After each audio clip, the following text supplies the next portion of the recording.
Hello everyone, welcome back to our channel benchmark study. आज हम discuss करेंगे complete insurance awareness का static part, और ये आपके अपकमिंग मेन एग्जाम के लिए काफी ज्यादा इंपॉर्टेंट है। तो इसमें हम कोशिश करेंगे जितने भी आपके इंपॉर्टेंट टॉपिक्स हैं रिलेटेड टू स्टैटिक पार्ट, वो हम सारे के सारे कवर करें। और इस लेक्चर की जो पीडीएफ है आपको, वो हमारे टेलीग्राम चैनल पर मिल जाएगी, जिसका लिंक आपको डिस्क्रिप्शन में दे दिया जाएगा। तो स्टार्ट करते हैं लेक्चर को और बढ़ते हैं अपने फर्स्ट स्लाइड की तरफ। तो सबसे पहले बात करते हैं मैं यहाँ पे रिस्क की, कि रिस्क होता क्या है। तो अगर मैं सिंपल सी भाषा में बोलूं तो रिस्क क्या होता है? पॉसिबिलिटी। अब किस चीज की पॉसिबिलिटी?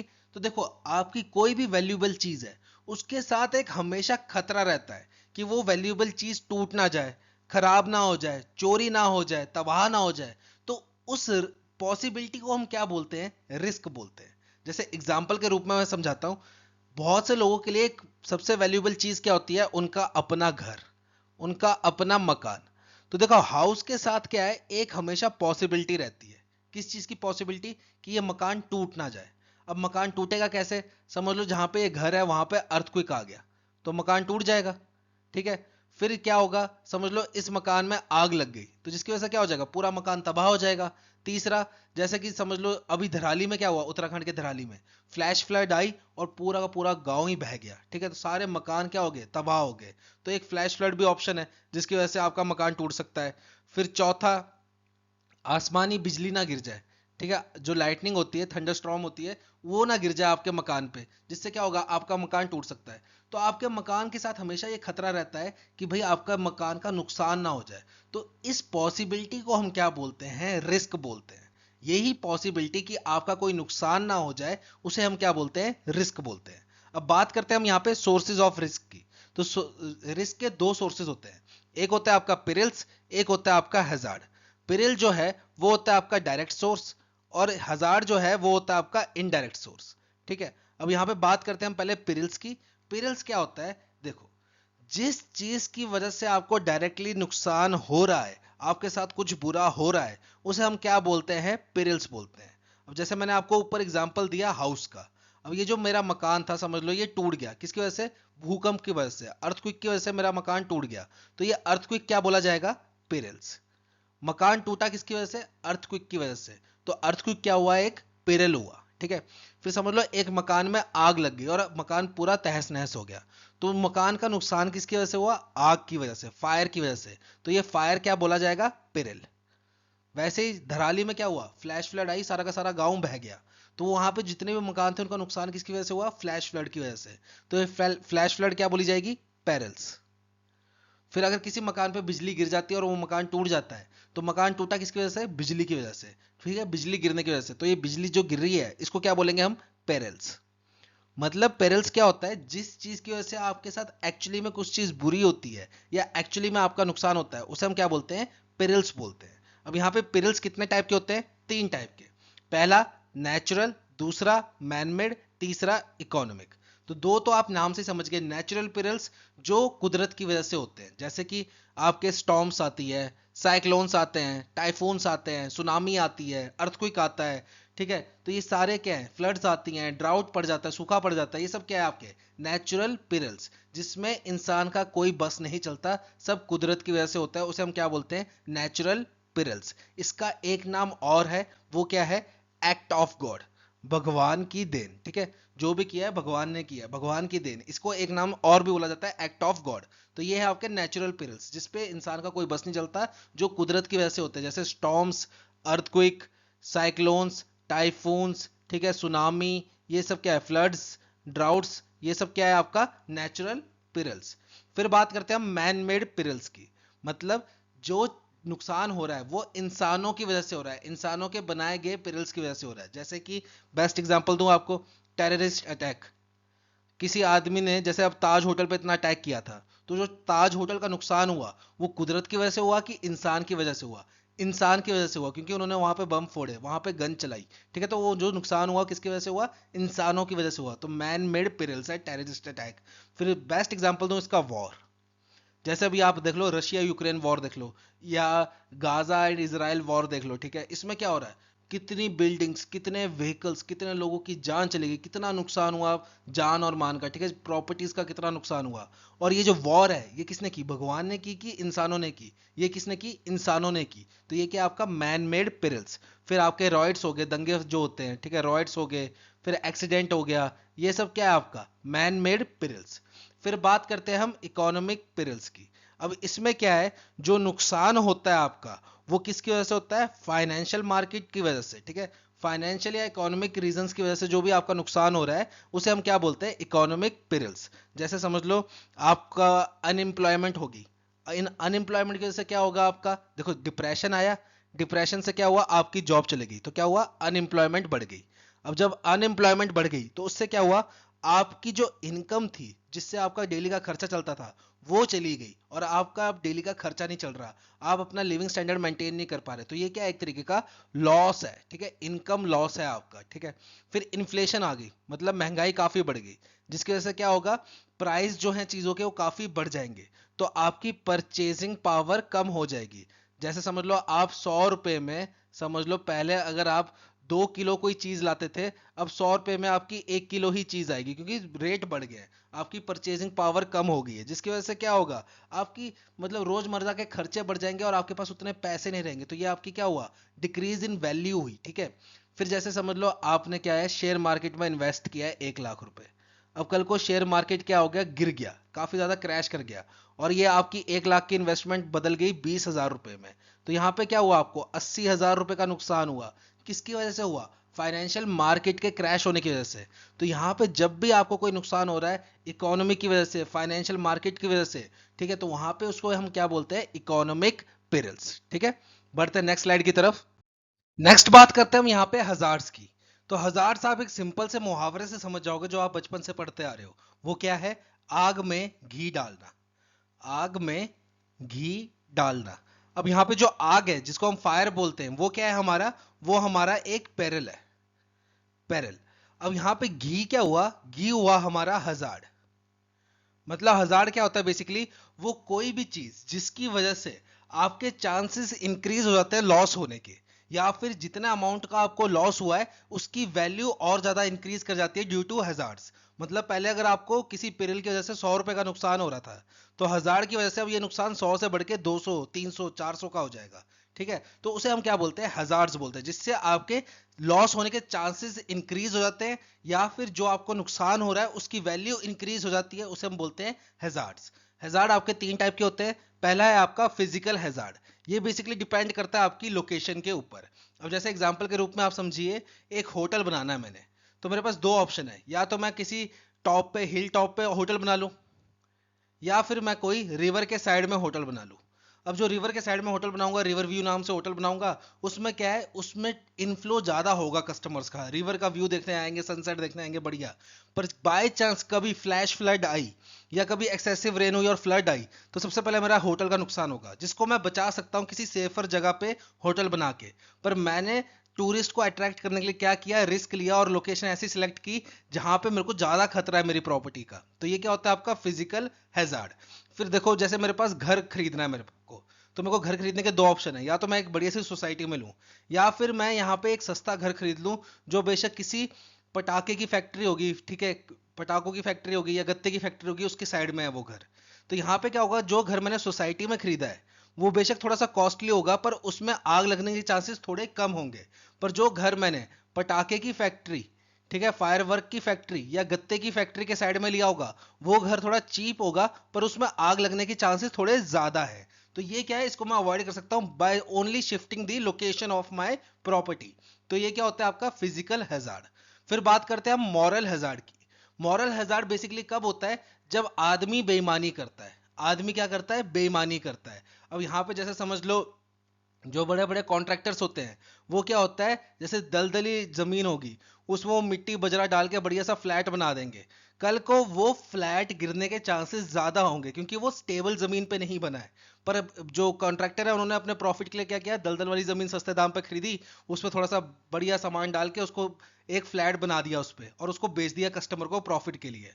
अब यहाँ पे क्या है, उस घर के गिरने के चांसेस ज्यादा है, पर यहाँ पे बेईमानी किसने की, कॉन्ट्रैक्टर ने बेईमानी की और उसको ओरिजिनलिटी नहीं बताई लैंड की। तो ये क्या हुआ, एक मॉरल हजार्ड हुआ। फिर दूसरा क्या करते हैं जो बिजनेसमैन होते हैं, वो क्या करते हैं, अपनी दुकानों में खुद ही आग लगा देंगे ताकि इंश्योरेंस का क्लेम ले सके, और क्या बोलेंगे, आग जो है शॉर्ट सर्किट से लग गई, ठीक है, या आग किसी और कारण के वजह से लग गई। तो ये क्या होता है, ये भी क्या होती है, बेईमानी, और इसको क्या बोलते हैं हम, मॉरल हजार्ड। फिर एक आता है मोराल हजार्ड। अब ये मोराल हजार्ड क्या होता है, ये देखो, ये इसमें आपकी बेईमानी नहीं होती, पर इसमें क्या होता है, आपकी केयरलेसनेस, मतलब आप गलती से कर देते हो, जानबूझ के नहीं करते, गलती से कर देते हो। अब जैसे एक आदमी है राहुल नाम का, ठीक है, उसने नई बाइक खरीदी। अब उसने क्या कहा कि अब मैं बाइक चलाता हूँ बढ़िया करके, पर उसने हेलमेट नहीं पहना। अब उसने हेलमेट ये सोच के थोड़ा ना पहना कि मेरा कभी एक्सीडेंट ही नहीं होगा, या मेरा एक्सीडेंट होगा तो मैं बच जाऊंगा। उसने ऐसे ही शौक के तौर पर हेलमेट नहीं पहना और बाइक चलाने चला गया।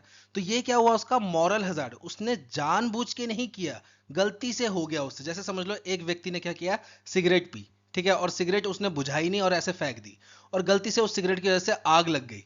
तो वो बंदे ने जानबूझ के सिगरेट नहीं फेंकी थी कि भाई आग ही लग जाए इससे, वो खुद ही लगी। अब इसका बेस्ट एग्जांपल बताता हूँ, आपने बहुत सारे कार्टून्स में भी देखा होगा।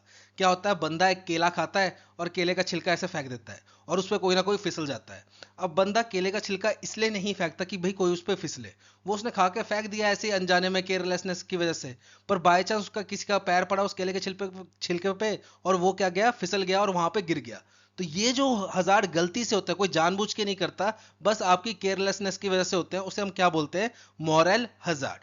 ठीक है, तो यहां पे मैं आपको एक एग्जांपल बताता हूं, वहां से आप समझ जाओगे कि भाई इसमें हजार्ड कौन है, रिस्क कौन है, पेरिल कौन है। ठीक है, अगर मैं बात करूं लाइफ की, तो लाइफ क्या है, एक एसेट है। ठीक है, अब आपकी एक व्यक्ति है, ठीक है, उसको क्या हो गया, कैंसर हो गया। तो कैंसर क्या हुआ, पिरिल हुआ। ठीक है, और यहां पे वो क्या करता था, बहुत ज्यादा स्मोकिंग करता था, एक्सेसिव स्मोकिंग। तो स्मोकिंग क्या हुआ, एक हैजार्ड हुआ। देखो वो ज्यादा स्मोकिंग कर रहा है तो कैंसर और जल्दी बनेगा, और कैंसर क्या है, कैंसर की वजह से उसकी जान को खतरा है, उसकी हेल्थ डिक्रीज होगी, उसका हेल्थ का नुकसान होगा। तो कैंसर क्या हुआ, एक पिरिल हुआ, स्मोकिंग क्या हुआ, एक हैजार्ड हुआ। वैसे ही अगर हम बात करें एक एसिड की, कार समझ लो, कार क्या है, एक एसिड है। ठीक है, अब क्या हुआ, कार का हो गया एक्सीडेंट। तो एक्सीडेंट क्या हुआ, पिरिल हुआ। और बंदा क्या करता था, बहुत रेकलेस ड्राइविंग करता था, बहुत तेज कार चलाता था, इधर उधर से कट मारता था। तो वो क्या हुआ, हैजार्ड हुआ। देखो आप गाड़ी चला रहे हो एकदम नॉर्मल 40-50 की स्पीड पे चला रहे हो और अपनी साइड में चला रहे हो, प्रॉपर इंडिकेटर्स दे रहे हो, तब भी आपका एक्सीडेंट हो सकता है। ठीक है, तब भी आपका एक्सीडेंट हो सकता है। तो एक्सीडेंट क्या है, एक पिरिल है। पर आप वही गाड़ी अंधाधुंध चला रहे हो, बहुत तेज चला रहे हो, कोई इंडिकेटर नहीं दे रहे, इधर से कट मार रहे हो, उधर से कट मार रहे हो, तो ये क्या है, इससे एक्सीडेंट होने की संभावना और ज्यादा बढ़ जाती है। तो जैसे यहां पे देखो पहले वाले ऑप्शन में क्या है, बंदा स्मोकिंग कर रहा है, बहुत ज्यादा स्मोकिंग कर रहा है। तो स्मोकिंग, कैंसर, जो बंदा स्मोकिंग नहीं करता, बीड़ी सिगरेट शराब तंबाकू कुछ नहीं पीता, उसको भी कैंसर हो जाता है। पर एक बंदा बहुत ज्यादा स्मोकिंग कर रहा है तो उससे कैंसर होने की संभावना और ज्यादा बढ़ जाती है। तो हजार्ड क्या होते हैं, जिससे आपके नुकसान होने की संभावना बढ़ जाए, या फिर आपको जो नुकसान हुआ है उसकी वैल्यू बढ़ जाए। ठीक है, जैसे आपको 100 रुपए का नुकसान हो रहा है तो 500 रुपए का नुकसान हो रहा है हजार्ड की वजह से। तो ये हजार्ड क्या होते हैं, ये आपके पेरिल होने के चांसेस को और ज्यादा इंक्रीज कर देते हैं। ठीक है, और पेरिल क्या होता है, जिसकी वजह से आपको अल्टीमेटम नुकसान होता है। कैंसर की वजह से क्या है, आपको लाइफ का नुकसान है। एक्सीडेंट की वजह से क्या है, आपका कार का नुकसान है ही, साथ के साथ आपकी जान मान का भी नुकसान हो सकता है, हड्डी टूट सकती है। ठीक है, कोई भी आपको अपाहिज बना सकता है एक्सीडेंट। तो ये क्या है, आपका पेरिल। ठीक है, अब बात करते हैं हम यहाँ पे टाइप्स ऑफ रिस्क की। देखो रिस्क हम समझ गए क्या होता है, रिस्क क्या होता है, चांस, प्रोबेबिलिटी, आपकी वैल्यूएबल चीज का नुकसान होने का, उसको हम बोलते हैं रिस्क। अब रिस्क कितने टाइप के होते हैं, सबसे पहला होता है आपका प्योर रिस्क। ये क्या है, इसमें देखो जो भी आउटकम आती है वो सिर्फ दो टाइप की आउटकम आती है। मतलब इस रिस्क में क्या होता है, प्योर रिस्क में, जब भी कोई पेरिल अकर होगा, जब भी कोई इवेंट अकर होगा, तो उसके सिर्फ दो आउटकम्स होंगे। पहला, या तो आपको लॉस होगा, दूसरा, या तो आप ब्रेक इवन पे रहोगे। ब्रेक इवन मतलब जिस सिचुएशन में पहले थे उसी पे अब रहोगे। तो ये क्या होता है, आपका प्योर रिस्क। इसमें क्या होते हैं, आपके दो आउटकम्स होते हैं, या तो आपको लॉस होगा, या तो आप ब्रेक इवन पे रहोगे, मतलब ना प्रॉफिट ना लॉस। इसमें प्योर रिस्क में कभी भी आपको प्रॉफिट नहीं होता। प्योर रिस्क में कभी भी आपको प्रॉफिट नहीं होता। अब देखो जो प्योर रिस्क है वो आपके तीन टाइप के होते हैं, कौन कौन से। पहला है आपका पर्सनल रिस्क, इसमें क्या होता है बेसिकली, इसमें जब पर्सनल रिस्क में क्या होता है, आपकी जो इनकम अर्न करने की कैपेबिलिटी है वो डिक्रीज हो जाती है। आप अपना कॉमन स्टैंडर्ड जो है लाइफ का मेंटेन नहीं कर पाते हो। और ये किसकी वजह से होता है, या तो आपको बीमारी हो जाएगी, बीमारी की वजह से आपको क्या करना पड़ेगा, ज़्यादा छुट्टियां करनी पड़ेंगी, जिसकी वजह से आप रेगुलर जॉब पे नहीं जा पाओगे और आपकी इनकम डिक्रीज हो जाएगी। या फिर आपको क्या हो जाएगा, आपकी डिसेबिलिटी हो जाएगी, कोई एक्सीडेंट हुआ, आपकी टांग बाजू कट गई, कुछ हो गया, उसकी वजह से क्या हुआ, आप प्रॉपर जो काम पे जाते थे वो कर नहीं पाओगे। जैसे समझ लो मेरा टावर का काम है, समझ लो मेरा टावर का काम है, जो टेलीफोन के टावर्स होते हैं उसके ऊपर चढ़ के हमको सिग्नल सेट करना होता है। बाय चांस मैं टावर के काम से मतलब अपना काम करके आ रहा था और मेरा एक्सीडेंट हो जाए और मेरी टांग ही कट जाए, तो अब मैं उस टावर पे कैसे चढ़ूंगा, तो वो जॉब गई मेरी। उस जॉब की वजह से मेरे को क्या नुकसान हुआ, मेरी इनकम, मंथली इनकम चली गई। मंथली इनकम चली गई तो जो मैं अपना स्टैंडर्ड था, मेरा लाइफ का लिविंग स्टैंडर्ड था, उसको मेंटेन नहीं कर पाऊंगा। तो ये होते हैं आपके पर्सनल रिस्क, जो किसकी वजह से होते हैं, आपको इलनेस हो जाए, सिकनेस हो जाए, प्री मैच्योर डेथ हो जाए, डिसेबिलिटी हो जाए, अनएम्प्लॉयमेंट हो जाए, इसकी वजह से जो रिस्क उत्पन्न होते हैं उसे हम क्या बोलते हैं, पर्सनल रिस्क। वहीं आता है आपका प्रॉपर्टी रिस्क। प्रॉपर्टी रिस्क में जैसे आपका मकान टूट गया फ्लड की वजह से, अर्थक्वेक की वजह से, आपकी कार डैमेज होगी एक्सीडेंट की वजह से, ठीक है, या आपकी गाड़ी पे पत्थर गिर गया, जैसे आप अभी माउंटेन्स में आते हो, ठीक है, हिली एरियाज में आते हो, तो बरसात में क्या होता है, ऊपर से पत्थर गिर जाते हैं, तो क्या होगा, उसकी वजह से आपके व्हीकल का नुकसान हो जाएगा। तो वो क्या होता है आपका प्रॉपर्टी रिस्क। जब भी आपकी कोई प्रॉपर्टी है उस पर अगर कोई नुकसान होता है उसे हम क्या बोलते हैं, प्रॉपर्टी रिस्क। तीसरा आता है आपका लायबिलिटी रिस्क। अब ये लायबिलिटी रिस्क कैसे, मैं कार चला रहा हूँ अपनी, ठीक है, मैं कार चला रहा हूँ और मेरे से क्या हुआ, गलती से सामने आ रही थी एक बाइक और वो बाइक वाला ठुक गया मेरे से, तो ये क्या होगा, मेरे पे लायबिलिटी रिस्क होगा। क्यों, क्योंकि गलती किसकी थी, मेरी थी, मैं रॉन्ग साइड चला था या मैं थोड़ा फास्ट चला था, बाइक वाला एकदम सही था और बाइक वाले को मैंने ठोक दिया। तो अब ये जो बाइक ठीक करानी होगी ये किसको करवानी होगी, मेरे को करवानी होगी। फिर बाइक वाले को जो चोट वगैरह लगी होगी उसका खर्चा किसको देना पड़ेगा, कार ओनर को देना पड़ेगा। तो ये कार ओनर के ऊपर क्या हो गया, एक तरीके की लायबिलिटी होगी। तो इसे हम बोलते हैं लायबिलिटी रिस्क। ठीक है, बढ़ते हैं नेक्स्ट स्लाइड की तरफ। नेक्स्ट है हमारा स्पेकुलेटिव रिस्क। अब ये रिस्क क्या होता है, इसमें जब भी इवेंट अकर होता है तो हमारी तीन आउटकम्स पॉसिबल है। कौन कौन सी, पहला, या तो बंदे को लॉस होगा, दूसरा, या तो बंदा ब्रेक इवन पे रहेगा, तीसरा, या तो बंदे को प्रॉफिट हो जाएगा। ठीक है, तीनों ऑप्शन इसमें अवेलेबल है, तीनों आउटकम्स अवेलेबल है। प्योर रिस्क में क्या होता था, सिर्फ लॉस होता था या ब्रेक इवन होता था। पर स्पेकुलेटिव रिस्क में क्या है, लॉस भी हो सकता है, ब्रेक इवन पे भी रह सकता है या प्रॉफिट भी हो सकता है। जैसे बेस्ट एग्जांपल इसका समझ लो, शेयर मार्केट। आप इंट्राडे ट्रेडिंग कर रहे हो, ठीक है, आपने सुबह एक शेयर परचेज कर लिया 100 रुपए का। अब इंट्राडे है तो आपको ये शाम को बेचना ही पड़ेगा। अगर शाम को इस शेयर का दाम है 110 रुपए, तो आपको 10 रुपए का प्रॉफिट हो गया। अगर इसकी प्राइस है 90 रुपए, तो आपको 10 रुपए का लॉस हो गया। और अगर शाम को शेयर का प्राइस जो है वो 100 रुपया ही रहा, तो आपको ना प्रॉफिट हुआ ना लॉस हुआ। वैसे आप ड्रीम इलेवन देख लो, ड्रीम इलेवन में क्या होता था, 49 रुपीज की टीम लगती थी। अगर आपकी टीम बहुत अच्छा परफॉर्म करेगी, आप टॉप पे रहे, तो आपको 1 करोड़ मिलेगा। फिर थोड़ा सा नीचे आए तो आपको लाख रुपए मिलेंगे, थोड़ा सा और नीचे आए 10,000 5,000 मिलेंगे। अगर आप एवरेज परफॉर्म किया आपने, तो आपको 49 रुपीज लगाए थे, 49 रुपीज ही वापस मिल जाएंगे। ठीक है, और अगर आपने बहुत ही खराब परफॉर्म किया, आपकी टीम जो है वो बॉटम में रही, तो आपको 0 रुपीज रहेंगे। तो अगर आपको 49 से ज्यादा मिले तो आपको प्रॉफिट हो गया, 49 के 49 मिले तो आप ब्रेक इवन पे रहे, और 49 भी नहीं मिले, जीरो मिले, तो आपको क्या हो गया, लॉस हो गया। तो स्पेकुलेटिव रिस्क में क्या होता है, आपको प्रॉफिट भी हो सकता है, लॉस भी हो सकता है, एंड आप ब्रेक इवन सिचुएशन पे भी रह सकते हो। ठीक है, फिर तीसरा है आपका फाइनेंशियल रिस्क। अब ये फाइनेंशियल रिस्क क्या होता है, बेसिकली ये वो रिस्क है जिसमें आपका जो नुकसान हुआ है उसकी आप वैल्यू कैलकुलेट कर सकते हो। मतलब जैसे समझ लो, एग्जांपल ले लो आप जेठालाल का। जेठालाल की क्या है, गड़ा इलेक्ट्रॉनिक्स नाम की दुकान है, गड़ा इलेक्ट्रॉनिक्स नाम की दुकान है। अब समझ लो वो रात को दुकान बंद करके गया, सुबह दुकान में आया तो उसने देखा दुकान में आग लग चुकी थी और पूरी दुकान जल के खाक हो गई। तो क्या जेठालाल अपना नुकसान का अमाउंट कैलकुलेट कर सकता है, बिल्कुल कर सकता है, कि भाई उसकी दुकान की वैल्यू कितनी थी, फिर उसमें जो सामान रखा था, गुड्स रखे थे, उसकी वैल्यू कितनी थी, उसमें कैश कितना रखा हुआ था, उस सब की वैल्यू वो निकाल सकता है और उसको पैसों में कन्वर्ट कर सकता है। तो फाइनेंशियल रिस्क बेसिकली क्या होता है, जिसमें जो भी आपका नुकसान हुआ है उसकी आप एक वैल्यू कैलकुलेट कर सको इन टर्म्स ऑफ मनी। आप पैसों में उस जो नुकसान हुआ है उसको पैसों में तोल सको, कि पैसों के हिसाब से उसका अनुमान लगा सको कि मेरे को 1 करोड़ का नुकसान हुआ है, 5 करोड़ का हुआ है, 10 करोड़ का हुआ है। अगर आप वैल्यू निकाल पा रहे हो तो वो क्या हुआ आपका फाइनेंशियल रिस्क। फिर बात करते हैं हम नॉन फाइनेंशियल रिस्क की। अब नॉन फाइनेंशियल रिस्क क्या होता है? जिसमें आपका जो नुकसान हुआ है उसकी वैल्यू को आप कैलकुलेट नहीं कर सकते। अब इसका एग्जांपल, अभी आपने रिसेंटली न्यूज में सुना होगा कि एचडीएफसी की एक लेडी थी, लोन रिकवर कर रही थी वो एक आर्मी पर्सनल से, और उसने काफी उसके साथ बदतमीजी की, और आर्मी पर्सनल ने क्या किया, उसकी ऑडियो रिकॉर्डिंग कर रखी थी और उसको ट्विटर पर डाल दिया, जिससे क्या हुआ, एचडीएफसी की काफी ज्यादा रेपुटेशन जो है वो खराब हुई। अब ये रेपुटेशन कितनी खराब हुई इसको आप कैलकुलेट नहीं कर सकते कि भाई एचडीएफसी की 1 करोड़ की रेपुटेशन खराब हुई, 2 करोड़ की रेपुटेशन खराब हुई, इसको आप कैलकुलेट नहीं कर सकते, इवेलुएट नहीं कर सकते। तो जिस नुकसान को हम इवेलुएट नहीं कर सकते उसे हम क्या कहते हैं? Non financial risk. ठीक है।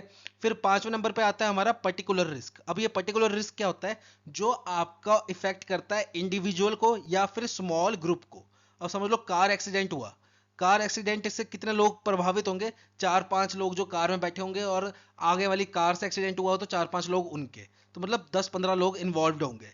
या फिर बाइक एक्सीडेंट हो गया तो कितने लोग इन्वॉल्व होंगे? 4-5 लोग इन्वॉल्व होंगे। या एक बस गिर गई खाई में, ठीक है, तो कितने लोग इन्वॉल्व होंगे? 50-60 लोग इन्वॉल्व होंगे। तो एक पर्टिकुलर ग्रुप में या स्मॉल रेंज में, जैसे एक बिल्डिंग है उसमें आग लग गई तो बिल्डिंग में कितने लोग हो सकते हैं? 100-200। तो वही लिमिटेड एरिया में कन्फाइंड रहता है पर्टिकुलर रिस्क, मतलब यह इफेक्ट करता है इंडिविजुअल को या स्मॉल ग्रुप को। वहीं अगर हम फंडामेंटल रिस्क की बात करें तो ये एक लार्जर पॉपुलेशन को इफेक्ट करता है। जैसे अर्थक्वेक आ गया, तो अर्थक्वेक काफी बड़े एरिया में आता है, इसमें हजार हजार क्या 10,000 20,000 लाखों लोग इन्वॉल्व हो जाते हैं, लाखों लोगों का नुकसान होता है अर्थक्वेक में। ठीक है। फिर जैसे आपकी सुनामी आ गई, फिर आपका क्या कहते हैं कोविड-19 आया था, पूरी दुनिया अस्त व्यस्त हो गई थी। ठीक है। तो ये क्या होते हैं? वो रिस्क जिससे बहुत लार्जर पॉपुलेशन इफेक्ट होती है, वो क्या होते हैं? हमारे फंडामेंटल रिस्क। वहीं अगर जिस रिस्क की वजह से थोड़े से लोग या बहुत कम लोग, ग्रुप ऑफ लोग इफेक्ट होते हैं, उसे हम क्या बोलते हैं? Particular risk. ठीक है। बढ़ते हैं नेक्स्ट स्लाइड की तरफ। नेक्स्ट बात करते हैं हम स्टैटिक रिस्क की। अब स्टैटिक रिस्क क्या होता है? बेसिकली ये वो रिस्क होते हैं जो हमेशा जिंदगी में मौजूद रहते ही रहते हैं, चाहे वर्ल्ड जो है वो कितना भी चेंज हो जाए, कितनी भी टेक्नोलॉजी आ जाए, ये रिस्क हमेशा जिंदगी में रहते ही रहते हैं। जैसे आपका अर्थक्वेक रख लो। अब अर्थक्वेक अगर छोटे मैग्नीट्यूड का है, अगर रिक्टर स्केल पे नापा जाए और उसका मैग्नीट्यूड आया 2 का, 3 का, 4 का, तब तो ठीक है। पर अगर जो अर्थक्वेक आया है वो आया है 9 मैग्नीट्यूड का, 10 मैग्नीट्यूड का, 11 मैग्नीट्यूड का, तो आप कितनी भी एडवांस टेक्नोलॉजी से बिल्डिंग बना लो, उसमें नुकसान होगा ही होगा। ठीक है। तो ये रिस्क हमेशा रहता ही रहता है। फिर दूसरा, लाइफ का रिस्क देख लो। आज टेक्नोलॉजी कितनी आगे पहुंच गई, कितनी बीमारियों की दवाइयां हैं, सब कुछ है, फिर भी फिट से फिट बंदा, एकदम मतलब जिम वाला बंदा क्या हो रहा है? मौके पे मर जा रहा है, साइलेंट अटैक आ रहा है और एकदम से मर जा रहा है, हम बचा नहीं पा रहे। तो लॉस ऑफ लाइफ का रिस्क भी हमेशा रहता ही रहता है, चाहे टेक्नोलॉजी कितनी भी एडवांस हो जाए। एकदम से एक्सीडेंट हो रहा है बंदे का, मर जा रहा है। ठीक है। तो ये रिस्क हमेशा रहता ही है लाइफ में। तो इसे हम क्या बोलते हैं? स्टैटिक रिस्क, जो टाइम के साथ चेंज नहीं होते। फिर लास्ट है हमारा डायनेमिक रिस्क। अब ये क्या है? ये टाइम के साथ चेंज होते रहते हैं, और इसमें कोई भी टेक्नोलॉजी में चेंज आएगा, इकोनॉमी में चेंज आएगा, पॉलिटिक्स में चेंज आएगा, सोसाइटी में चेंज आएगा, तो ये एकदम से रिस्क इंक्रीज हो जाते हैं और डिक्रीज हो जाते हैं। जैसे बेस्ट एग्जांपल दूं, आजकल क्या है, काफी ज्यादा लोगों की जॉब जा रही है, और आज से 20 साल बाद तो टोटली जॉबलेस हो जाएगा काफी ज्यादा यूथ। क्यों? क्योंकि एआई आ गया है अब, आर्टिफिशियल इंटेलिजेंस। तो ये क्या हुआ? देखो टेक्नोलॉजी में चेंज आया जिसकी वजह से क्या हुआ, लोगों की जॉब जाने लग पड़ी। अब जैसे पॉलिटिकल डिफरेंस आ रहा है, जैसे रशिया यूक्रेन वॉर है, वो किस लिए हो रहा है? पॉलिटिकल डिफरेंस की वजह से। जिससे क्या हो रहा है? काफी ज्यादा लोगों को इफेक्ट कर रही है वो चीज, काफी ज्यादा लोग मर रहे हैं, काफी ज्यादा लोगों के घर तबाह हो गए, गाड़ियां तबाह हो गई, प्रॉपर्टी तबाह हो गई। तो ये क्या है? डायनेमिक रिस्क है। कल को रशिया यूक्रेन के अगर रिलेशन ठीक हो जाएंगे तो ये रिस्क कैंसल आउट हो जाएगा। तो ये होता है डायनेमिक रिस्क, जो किसी चेंज की वजह से आता है। ठीक है। अब बात करते हैं हम यहाँ पे हैंडलिंग ऑफ रिस्क की, कि इन रिस्क को हैंडल कैसे किया जाए। तो सबसे पहला पॉइंट है आपका रिस्क को अवॉइड करके। अब रिस्क को अवॉइड कैसे कर सकते हैं? जैसे हमने पहले एग्जांपल पढ़ा था होटल का, कि हमने क्या बोला था कि मैं एक होटल बना रहा हूं रिवर के साइड में। ठीक है। मैं एक होटल बना रहा हूं रिवर के साइड में। तो यहां पे क्या है, आज नहीं तो कल अगर उस रिवर में बाढ़ आई तो मेरा होटल गया। इससे बढ़िया क्या है, मैं अपने होटल को किसी हायर ग्राउंड पे बनाऊं, कोई हाई ग्राउंड वाली एरिया जगह पे बनाऊं, जिससे क्या है मेरा होटल फ्लड से सेफ रहेगा। तो यहां पे मैंने क्या किया, रिस्क को अवॉइड कर दिया। कैसे? अपने होटल की लोकेशन को चेंज करके। सिंपल सा, आप रिस्क को अवॉइड करो। फिर दूसरा है कि आप लॉस को प्रिवेंशन करो एंड रिडक्शन करो। अब इसका मतलब क्या है, देखो जैसे कि समझ लो मेरी एक फैक्ट्री है, ठीक है, मैंने क्या किया, उस फैक्ट्री में नो स्मोकिंग रूल लगा दिया कि भाई मेरी एक पटाखे की फैक्ट्री है और मैंने उसमें लिखा हुआ है साफ कि कोई भी व्यक्ति स्मोक नहीं करेगा, नो स्मोकिंग, नो स्मोकिंग। तो ये क्या हुआ, ये हुई मेरी प्रिवेंशन, ये मैंने आग से प्रिवेंशन की अपनी फैक्ट्री की। और मैंने क्या कर रखा है, वहां पे फायर एक्सटिंग्विशर भी रखे हुए हैं जो आग बुझाने के काम आते हैं। तो देखो मैंने प्रिवेंशन तो कर रखी कि कोई भी व्यक्ति मेरी फैक्ट्री में स्मोकिंग नहीं करेगा, पर फिर भी बाय चांस अगर आग लग जाती है तो उस आग से नुकसान कम से कम हो, उसके लिए मैंने क्या इंस्टॉल कर रखे हैं, फायर एक्सटिंग्विशर। तो ये क्या हुआ, मेरा रिडक्शन मेथड। तो आपको क्या अडॉप्ट करना चाहिए, प्रिवेंशन एंड रिडक्शन मेथड, कि जो नुकसान हो पहली बात तो वो होए ना, और बाय चांस हो गया तो उससे जो हमारा वैल्यू में नुकसान हो रहा है कम से कम हो। ठीक है, ये चीज हमें ध्यान में रखनी चाहिए। अब जैसे मेरी पटाखे की फैक्ट्री है तो मैं चाहूंगा उसमें कभी आग ना लगे, तो मैंने क्या किया, नो स्मोकिंग रूल अप्लाई कर दिया। और बाय चांस फिर भी आग लग गई तो नुकसान ज्यादा ना हो उसके लिए मैंने क्या कर रखा है, फायर एक्सटिंग्विशर इंस्टॉल कर रखे हैं। तो ये हुआ आपका प्रिवेंशन एंड रिडक्शन मेथड। तीसरा है आपका रिस्क रिटेंशन मेथड। अब देखो जैसे समझ लो मैं हूं एक दुकानदार, ठीक है, मैं एक प्रोडक्ट मंगाता हूं जिसमें एक बॉक्स आता है जिसमें आपके 100 पीसीस है, 100 पीसीस है। अब मैं एक पीस को बेचता हूं तो मेरे को 70% का प्रॉफिट होता है। और मेरे को यह भी पता है ये जो बॉक्स है इसमें ज्यादा नहीं तो 2 से 3 पीसीस जो हैं वो आपके फॉल्टी आते ही आते हैं और वो ना ही रिटर्न होते हैं। तो यहां पे क्या कर रहा हूं, मैं रिस्क को रिटेन कर ले रहा हूं कि हाँ चलो यार 100 पीस मंगा रहा हूं, अगर मैं 100 में से 3 खराब भी आए, ठीक है, एक पीस पे मेरे को 70% का प्रॉफिट हो रहा है, एक पीस पे मेरे को 70% का प्रॉफिट हो रहा है। अगर मैंने 5 पीस बेच दिए तो ये मेरे 3 पीस भी रिकवर हो जाएंगे, उसके बाद मेरा प्रॉफिट स्टार्ट हो जाएगा। तो ये जो 3 पीस का मेरे को नुकसान हो रहा है इसको मैं रिटेन कर ले रहा हूं। जो छोटे छोटे नुकसान होते हैं उसकी आप परवाह नहीं मारते ताकि आपको बड़ा प्रॉफिट हो सके। तो ये क्या होता है, रिस्क रिटेंशन होता है। और लास्ट जो सबसे इंपॉर्टेंट है जिसके लिए हमने सारा ये सब कुछ पढ़ा, वो क्या है, ट्रांसफर ऑफ रिस्क। आप अपना रिस्क किसी और के सर पे डाल दो। और वो कैसे डालोगे आप, तो यहां से स्टार्ट होता है हमारा इंश्योरेंस। आप अपने रिस्क की इंश्योरेंस कर लो। मेरी बाइक है, कल को मेरी बाइक ठुक ना जाए, चोरी ना हो जाए, तो मैं क्या करवाऊंगा, अपनी बाइक की इंश्योरेंस करवा लूंगा। अब ठुके चोरी होए जो मर्जी होए, मेरे को इंश्योरेंस कंपनी क्लेम दे देगी। तो ये क्या होता है, आपका ट्रांसफर ऑफ रिस्क। इसलिए हम इंश्योरेंस क्यों करवाते हैं, ताकि जो हमारा रिस्क है वो ट्रांसफर हो जाए इंश्योरेंस कंपनी के ऊपर और वहां से हमें क्लेम मिल जाए। तो ये था आपका टाइप्स ऑफ रिस्क। अब बढ़ते हैं नेक्स्ट स्लाइड की तरफ। अब यहां पे बात करेंगे हम कुछ बेसिक टर्म्स की जो कि आपकी यूज होती है इंश्योरेंस अवेयरनेस में। तो सबसे पहले हम डिस्कस करेंगे इंश्योरर, इंश्योर्ड एंड प्रपोजर के बारे में।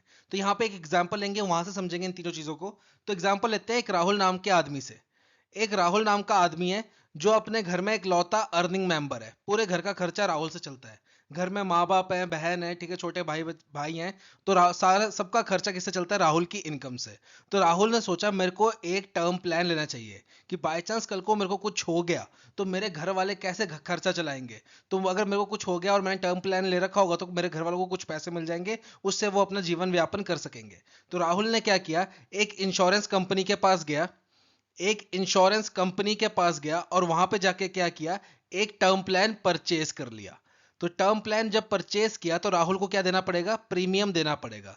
जो उसने पॉलिसी खरीदी है कि भाई अगर कल को मेरे को कुछ हो जाता है तो मेरे घर वालों को 50 लाख मिल जाए, या 1 करोड़ की पॉलिसी जितने अमाउंट की खरीदी होगी उतने अमाउंट का उसको कुछ प्रीमियम, कुछ फीस के रूप में पैसे देने पड़ेंगे इंश्योरेंस कंपनी को। बदले में राहुल को क्या मिल जाएगा, इंश्योरेंस कवर।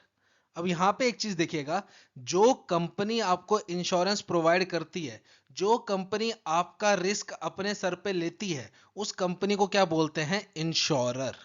उसको बोलते हैं हम इंश्योरर। जो आपको इंश्योरेंस प्रोवाइड कर रही है, जो आपका रिस्क अपने सर पे ले रही है, उसको क्या बोलेंगे, इंश्योरर। अब यहां पे पॉलिसी कवर लिया किसने, राहुल ने। कल को अगर राहुल को कुछ होता है, राहुल एक्सपायर होता है, तो पैसे किसको मिलेंगे, राहुल के घर वालों को। तो कवर किसको मिला, राहुल को मिला। तो जिस बंदे को इंश्योरेंस मिलती है, जिस बंदे को इंश्योरेंस कवर किया जाता है, उसको बोलते हैं हम इंश्योर्ड। अब यहां पे राहुल क्या है, इंश्योर्ड। तो राहुल को कल को कुछ भी होता है तो राहुल के घर वालों को क्या मिल जाएंगे, पैसे मिल जाएंगे। तो देखो इंश्योरेंस कंपनी क्या हुई, इंश्योरर, जिसने इंश्योरेंस प्रोवाइड की।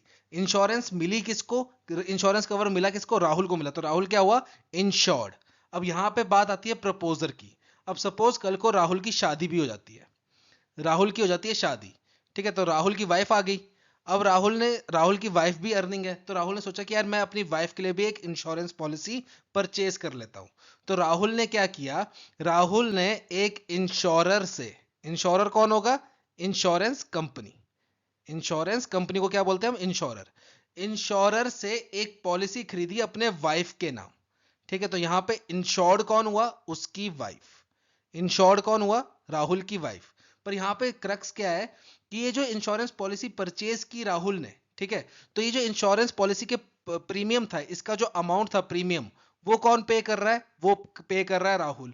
पॉलिसी परचेज किसने की, पॉलिसी परचेज की राहुल ने, किसके लिए की, अपनी वाइफ के लिए। तो यहां पे राहुल को क्या बोला जाएगा, प्रपोजर, राहुल को बोला जाएगा प्रपोजर। अब यहां पे देखिए, जैसे समझ लो एक आदमी है, एक फादर है, वो अपने सन के लिए कोई प्लान ले रहा है, ठीक है, कोई child health care plan, child future plan, ठीक है, ऐसा कोई प्लान ले रहा है। अब बच्चा है 8 साल का, तो वो उसका प्रीमियम अमाउंट कैसे पे करेगा, वो पे किसको करना पड़ेगा, फादर को ही पे करना पड़ेगा। तो यहां पे देखो, प्लान परचेज किसने किया, फादर ने, प्लान का आइडिया किसका था, पेपर वर्क किसने किया, फादर ने, प्लान के पैसे कौन दे रहा है, प्रीमियम कौन दे रहा है, फादर दे रहा है, पर इंश्योरेंस कवरेज किसको मिल रहा है, सन को मिल रहा है। तो सन क्या होगा, इंश्योर्ड, और यहां पे फादर क्या होगा, प्रपोजर, यहां पे फादर क्या होगा, प्रपोजर। यहां पे पहले वाला केस देखिए, जो पहले वाला था, राहुल ने अपना इंश्योरेंस कवर खरीदा था, तो यहां पे राहुल क्या है, इंश्योर्ड भी है, और राहुल क्या है, प्रपोजर भी है, दोनों एक ही व्यक्ति हैं। पर सेकंड केस में क्या हुआ, राहुल ने अपनी वाइफ के लिए इंश्योरेंस कवर खरीदा, तो इंश्योर्ड कौन हुआ, उसकी वाइफ हुई, पर प्रपोजर कौन हुआ, राहुल, जिसने पॉलिसी परचेज की है, जो पॉलिसी का प्रीमियम के पैसे पे करेगा, वो होता है आपका प्रपोजर। अब यहां पे ध्यान से समझिएगा, प्रपोजर और इंश्योर्ड दोनों एक व्यक्ति भी हो सकते हैं, अलग अलग भी हो सकते हैं।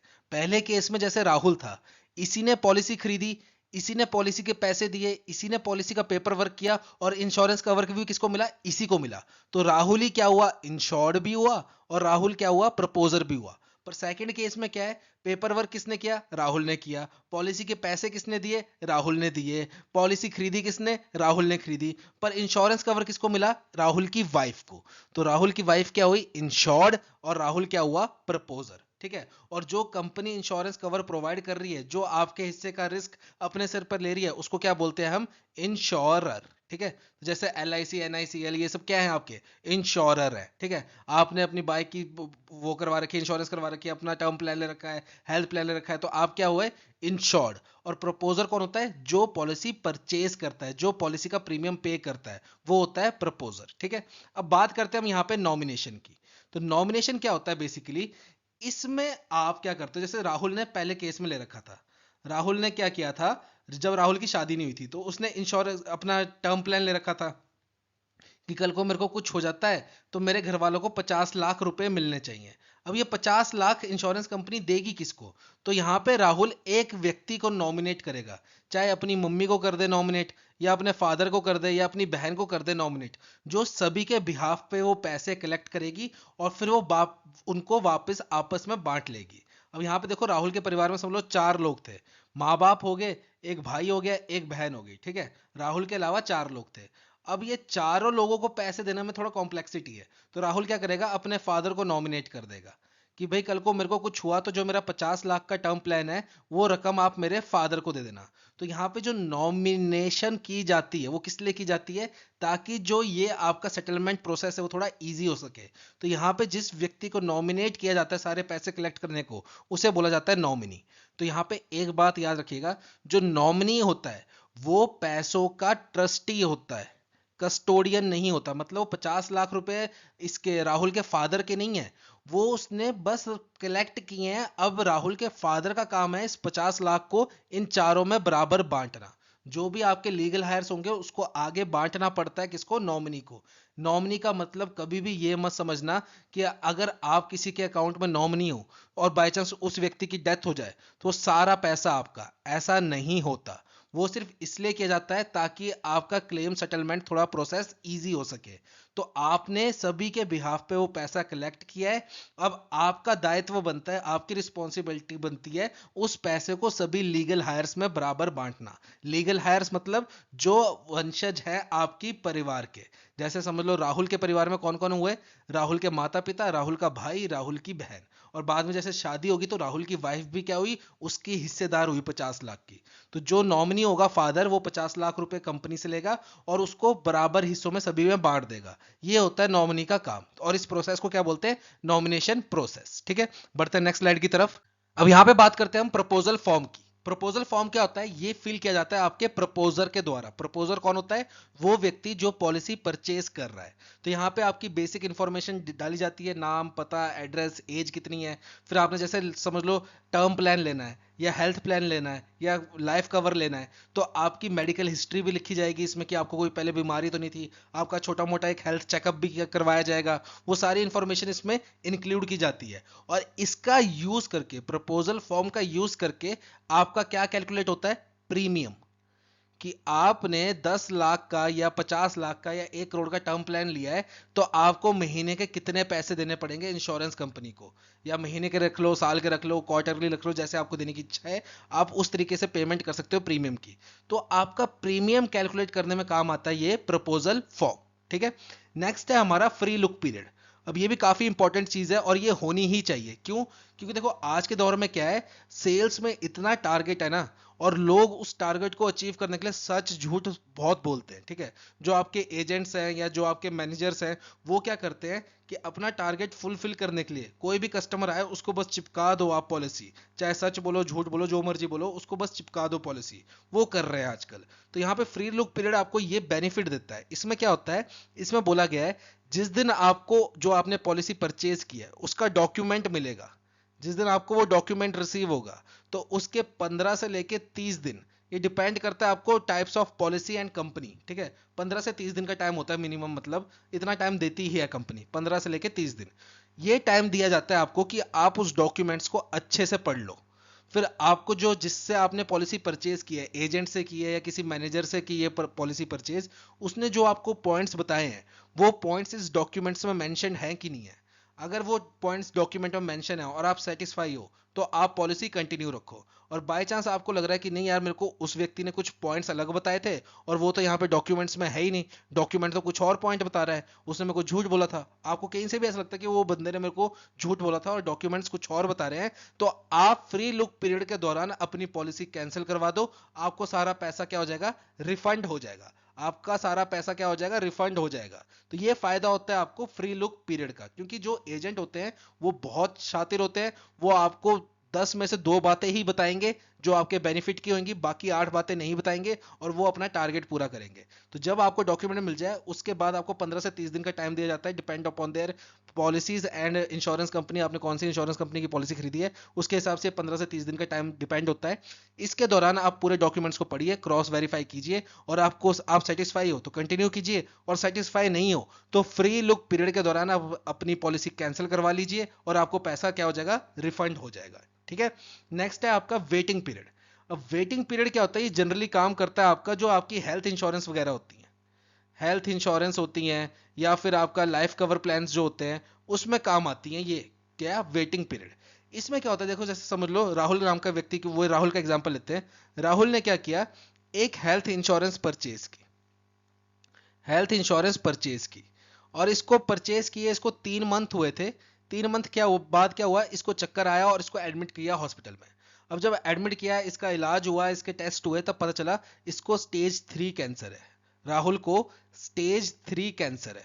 अब यहाँ पे क्या है, जो खर्चा आया, राहुल गया हेल्थ इंश्योरेंस कंपनी के पास कि भाई मेरा खर्चा इतना आया इलाज करवाने में, और अभी मेरा इलाज और चलेगा और खर्चा होगा, आप मेरा क्लेम दीजिए। तो हेल्थ इंश्योरेंस कंपनी यहाँ का क्या करती है, इसको मना कर देती है। क्यों, क्योंकि उसने अपनी पॉलिसी में वेटिंग पीरियड मेंशन किया होता है।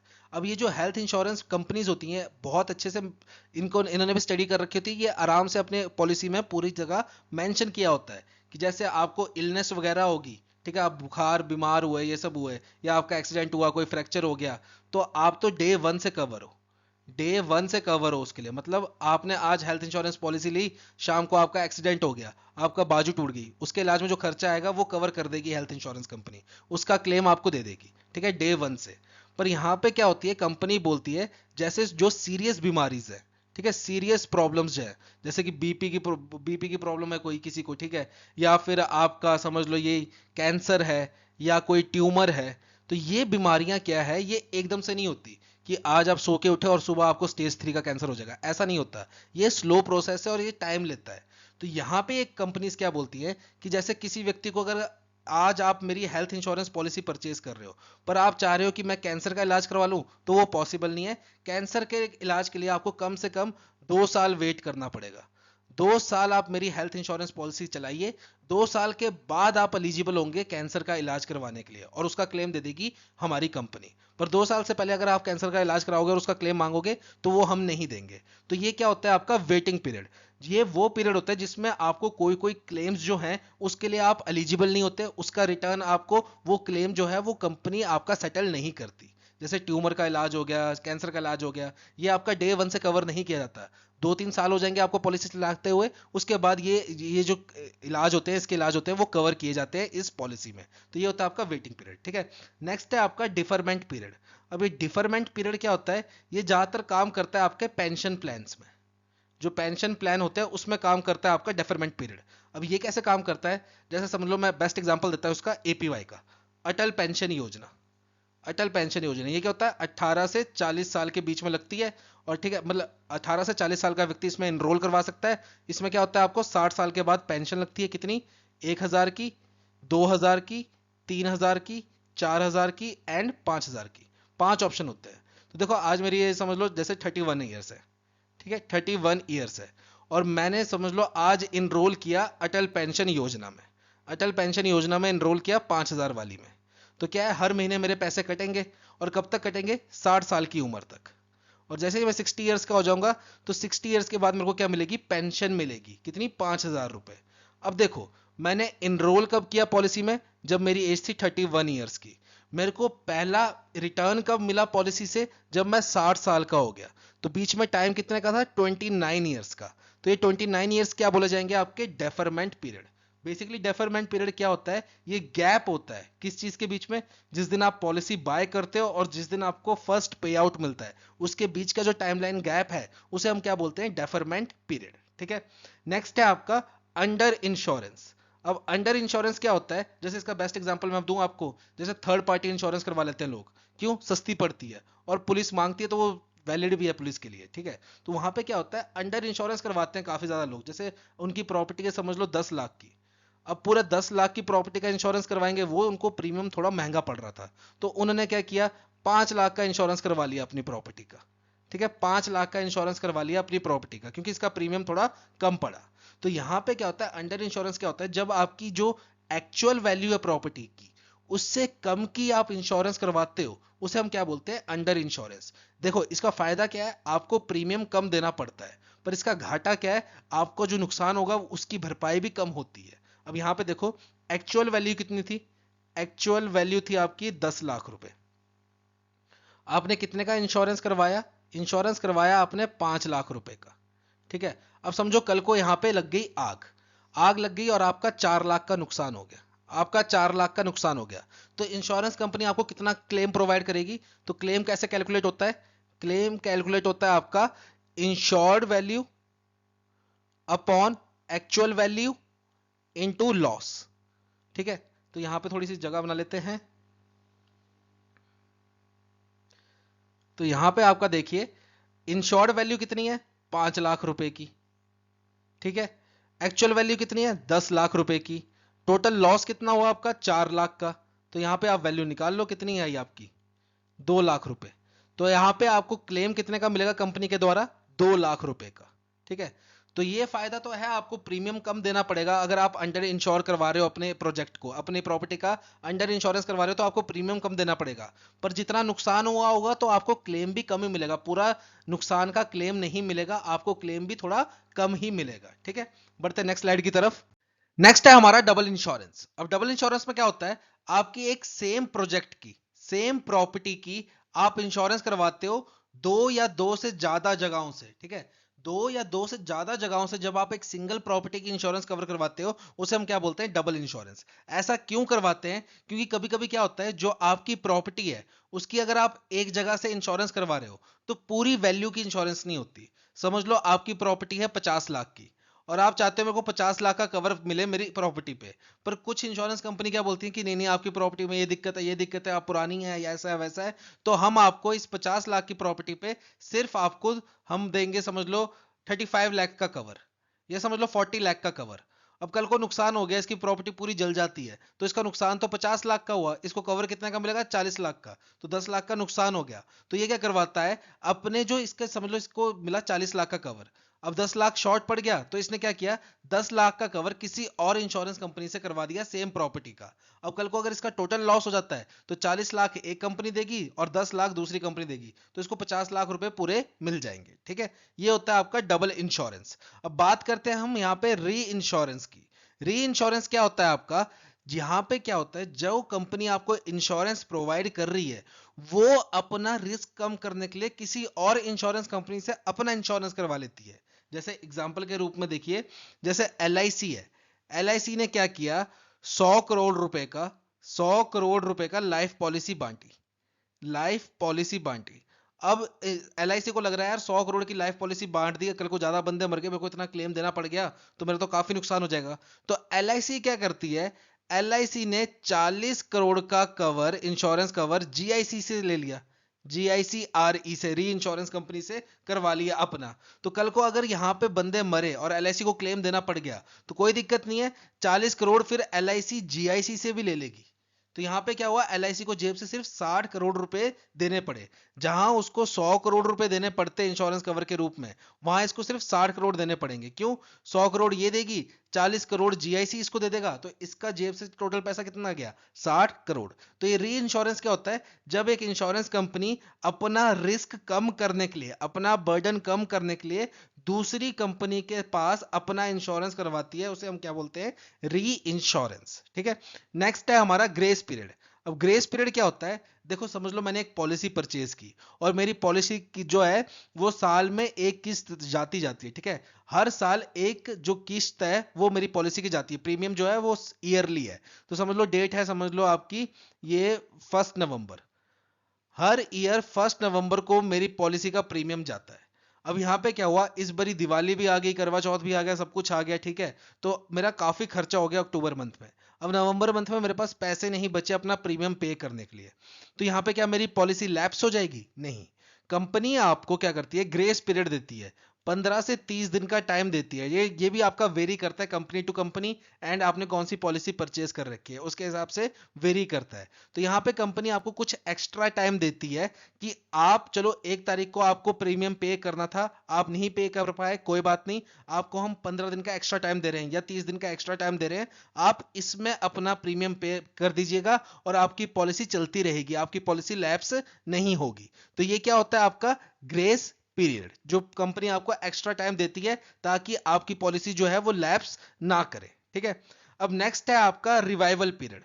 अब रिवाइवल पीरियड क्या होता है यहाँ पे, देखो अब यहाँ पे मैंने ग्रेस पीरियड खत्म कर दिया अपना, मेरा ग्रेस पीरियड खत्म हो गया और मैं पैसे नहीं पे कर पाया अपने प्रीमियम के, तो यहाँ पे क्या मैं अपनी पॉलिसी से हाथ धो बैठूंगा, नहीं। यहाँ पे आपको एक रिवाइवल पीरियड भी मिलता है और ये कभी कभी 5 साल तक का भी मिल जाता है। इसमें क्या बोलती है कंपनी, चलो आपको इस साल आपके पास पैसे नहीं है, अगले साल दे देना, अगले साल भी नहीं है उससे अगले साल दे देना। पर यहाँ पे क्या होता है, ग्रेस पीरियड और रिवाइवल पीरियड में अंतर क्या है, ग्रेस पीरियड में आपको कोई एक्स्ट्रा पेनल्टी नहीं पड़ती, पर रिवाइवल पीरियड में क्या है, जैसे समझ लो मैं 2 साल बाद प्रीमियम दे रहा हूं, तो 2 साल का जो मेरा प्रीमियम होगा वो तो मेरे को पे करना ही पड़ेगा, प्लस उस पे जो एक्स्ट्रा मेरे को पेनल्टी लगेगी वो भी मेरे को पे करनी पड़ेगी, ठीक है, ताकि मेरी पॉलिसी रिवाइव हो जाए, दोबारा चलने लग पड़े। तो ये होता है आपका रिवाइवल पीरियड, ठीक है। अब सबसे मेन कंसेप्ट है यहाँ पे असाइनमेंट का। असाइनमेंट क्या होती है, देखो असाइनमेंट बेसिकली क्या होता है, जब आप अपनी पॉलिसी की ओनरशिप ट्रांसफर करते हो किसी और पर्सन को तो उसे हम क्या बोलते हैं, असाइनमेंट। और बेसिकली ऐसा क्यों किया जाता है, लोन लेने के लिए, क्योंकि आप अपनी पॉलिसीज पे लोन भी ले सकते हो। अब समझ लो यहाँ पे एग्जांपल लेते हैं, एक है हमारा रवि नाम का आदमी, एक है हमारा रवि नाम का आदमी और इसके पास है 10 लाख की लाइफ इंश्योरेंस। 10 लाख की लाइफ इंश्योरेंस पॉलिसी है, ठीक है। अब रवि ने क्या है, रवि को कुछ पैसे उधार चाहिए। अब उसके पास कुछ है नहीं, ना गोल्ड है ना कुछ है। तो उसने क्या किया, बैंक में गया, अपनी ये 10 लाख की पॉलिसी जो है ये बैंक के नाम कर दी, ट्रांसफर कर दी ओनरशिप। अपनी ओनरशिप थी इसकी पॉलिसी के ऊपर, पॉलिसी का मालिक कौन था, रवि। अब इसने क्या किया, इसकी ओनरशिप ट्रांसफर कर दी बैंक को। बैंक को ट्रांसफर कर दी, बैंक के पास गिरवी रख दी और बैंक से लोन ले लिया। अब यहां पे क्या होगा, देखो ओनर कौन था, रवि। ट्रांसफर किसने की पॉलिसी, रवि ने की ट्रांसफर। तो रवि को क्या बोला जाएगा, असाइनर। रवि हो गया हमारा असाइनर। ट्रांसफर किसको की, बैंक को की। अब नया मालिक कौन बन गया पॉलिसी का, बैंक बन गया। तो यहां पे बैंक को क्या बोला जाएगा, बैंक को बोला जाएगा असाइनी। असाइनी। और इस पूरे प्रोसेस को क्या बोला जाता है, असाइनमेंट बोला जाता है। अब यहां पे देखिए क्या होता है, कल को सपोज रवि की डेथ हो जाती है, ठीक है। रवि ने लोन लिया था, समझ लो 1 लाख रुपए का, 1 लाख का लोन लिया था। और कल को रवि की डेथ हो जाती है, तो यहां पे जो नौ पैसे होंगे 10 लाख रुपए, ये किसको मिलेंगे, बैंक को मिलेंगे। और बैंक क्या करेगा, इस 10 लाख में से 1 लाख का लोन बंद कर देगा और 9 लाख रुपए जो इस पॉलिसी का असली नॉमिनी होगा उसको हैंड ओवर कर दिया जाएगा पैसा, ठीक है। तो ये होता है आपका असाइनमेंट। बेसिकली किस लिए यूज किया जाता है, लोन लेने के लिए। इसमें क्या होता है, जो असाइनर होता है, जो कि ओनर होता है अपनी पॉलिसी का, वो क्या करता है, अपनी पॉलिसी की ओनरशिप ट्रांसफर कर देता है दूसरे पर्सन को या फिर बैंक को। और जिस जिस पर्सन को अपनी पॉलिसी असाइन करता है, जिस पर्सन को अपनी पॉलिसी की ओनरशिप ट्रांसफर करता है, उसको बोला जाता है असाइनी। और जो पॉलिसी का ओनर होता है, जो ट्रांसफर करता है, वो उसको क्या बोला जाता है, असाइनर। और पूरे प्रोसेस को क्या बोला जाता है, असाइनमेंट, ठीक है। बढ़ते हैं नेक्स्ट स्लाइड की तरफ। अब यहां से स्टार्ट होता है हमारा प्रिंसिपल ऑफ इंश्योरेंस। ये वो प्रिंसिपल्स हैं जिसपे हमारा पूरा इंश्योरेंस इंडस्ट्री जो है वो वर्क करती है। इंश्योरेंस सेक्टर जो है वो इन्हीं प्रिंसिपल्स के ऊपर वर्क करता है।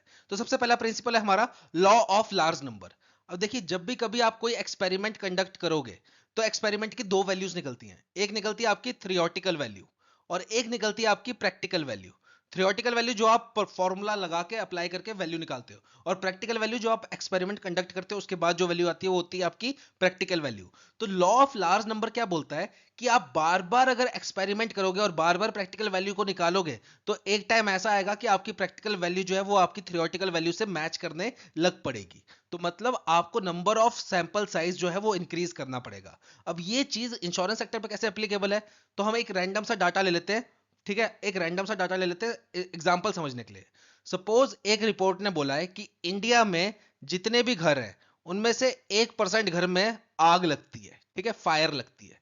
ये एक रैंडम सा हमने ऐसे डाटा अपने मन से ले लिया फॉर अंडरस्टैंडिंग। अब यहां पे देखो, मैंने एक खोली इंश्योरेंस कंपनी, मैंने खोली अपनी इंश्योरेंस कंपनी। अब मेरी नई नई इंश्योरेंस कंपनी है, मैंने एक घर को दिया ये क्या, इंश्योरेंस कवर। एक घर को दिया मैंने इंश्योरेंस कवर। अब बोला क्या गया था रिपोर्ट ने कि इंडिया में 1% घर में आग लगती है। अब यहां पे मैंने इंश्योरेंस कितने घरों को दिया है, सिर्फ एक घर को दिया है। एक घर का 1% क्या हुआ, एक ही घर हुआ, ठीक है। अगर मैंने एक घर को इंश्योरेंस दी है, अब यहां पे मैंने समझ लो 100 घर को इंश्योरेंस दी होती, तो 100 का 1% यानी कि एक घर में आग लगती। अब यहां पे मैंने दी इंश्योरेंस एक घर को है, और एक घर का 1% क्या होगा, एक ही घर होगा, ठीक है। एक घर का, वन हाउस का 1% क्या होगा, वैसे तो 0.01 होगा। 0.01 कोई हाउस होता है नहीं, मतलब हमारा वो सेम ही घर होगा। इसमें आग लग भी सकती है, नहीं भी लग सकती है। और आग लग गई तो समझो मैंने क्लेम रखा है 5 लाख का, कि अगर आपका हाउस पूरी तरह जल गया तो हम मैक्सिमम 5 लाख का कवर देंगे। तो यहां पे देखिए क्या है, मैंने एक हाउस को इंश्योरेंस दी। अब इस हाउस ने इस इंश्योरेंस के बदले में मेरे को कोई ना कोई प्रीमियम दिया होगा, कोई ना कोई प्रीमियम दिया होगा। अब देखो, एक घर ने कितना प्रीमियम दे दिया होगा, 1,000, 10,000, 1 लाख, 1.5 लाख, ठीक है। और बाई चांस आग लग गई तो मेरे को इसको 5 लाख रुपए देने पड़ जाएंगे। तो यहां पे क्या हुआ, मेरा इंश्योरेंस कंपनी का हो गया नुकसान। तो लॉ ऑफ लार्ज नंबर क्या कहता है, आप अपना सैंपल साइज इंक्रीज कीजिए। अब सपोज मैंने यहाँ पे एक घर को इंश्योरेंस दे रखी थी, अब मैं सैंपल साइज इंक्रीज करता हूं। अब मैं देता हूं 10 घरों को इंश्योरेंस, 10 घर को मैंने इंश्योरेंस दी, ठीक है। अब 10 घर का आप 1% निकालिए, कितना होता है, 10 का 1% कितना होता है आपका, 0.1। अब 0.1 तो कोई हाउस होगा नहीं, तो हम क्या लेंगे, एक घर, फिर से एक घर ले लेंगे कि 10 में से एक घर में आग लग जाएगी, ठीक है। 10 में से एक घर में आग लग जाएगी। अब एक घर में आग लगेगी, मैं क्लेम कितने का दूंगा, 5 लाख का। और मैंने प्रीमियम कितने घरों से लेना है? 10 घरों से लेना है, डिवाइडेड बाय 10।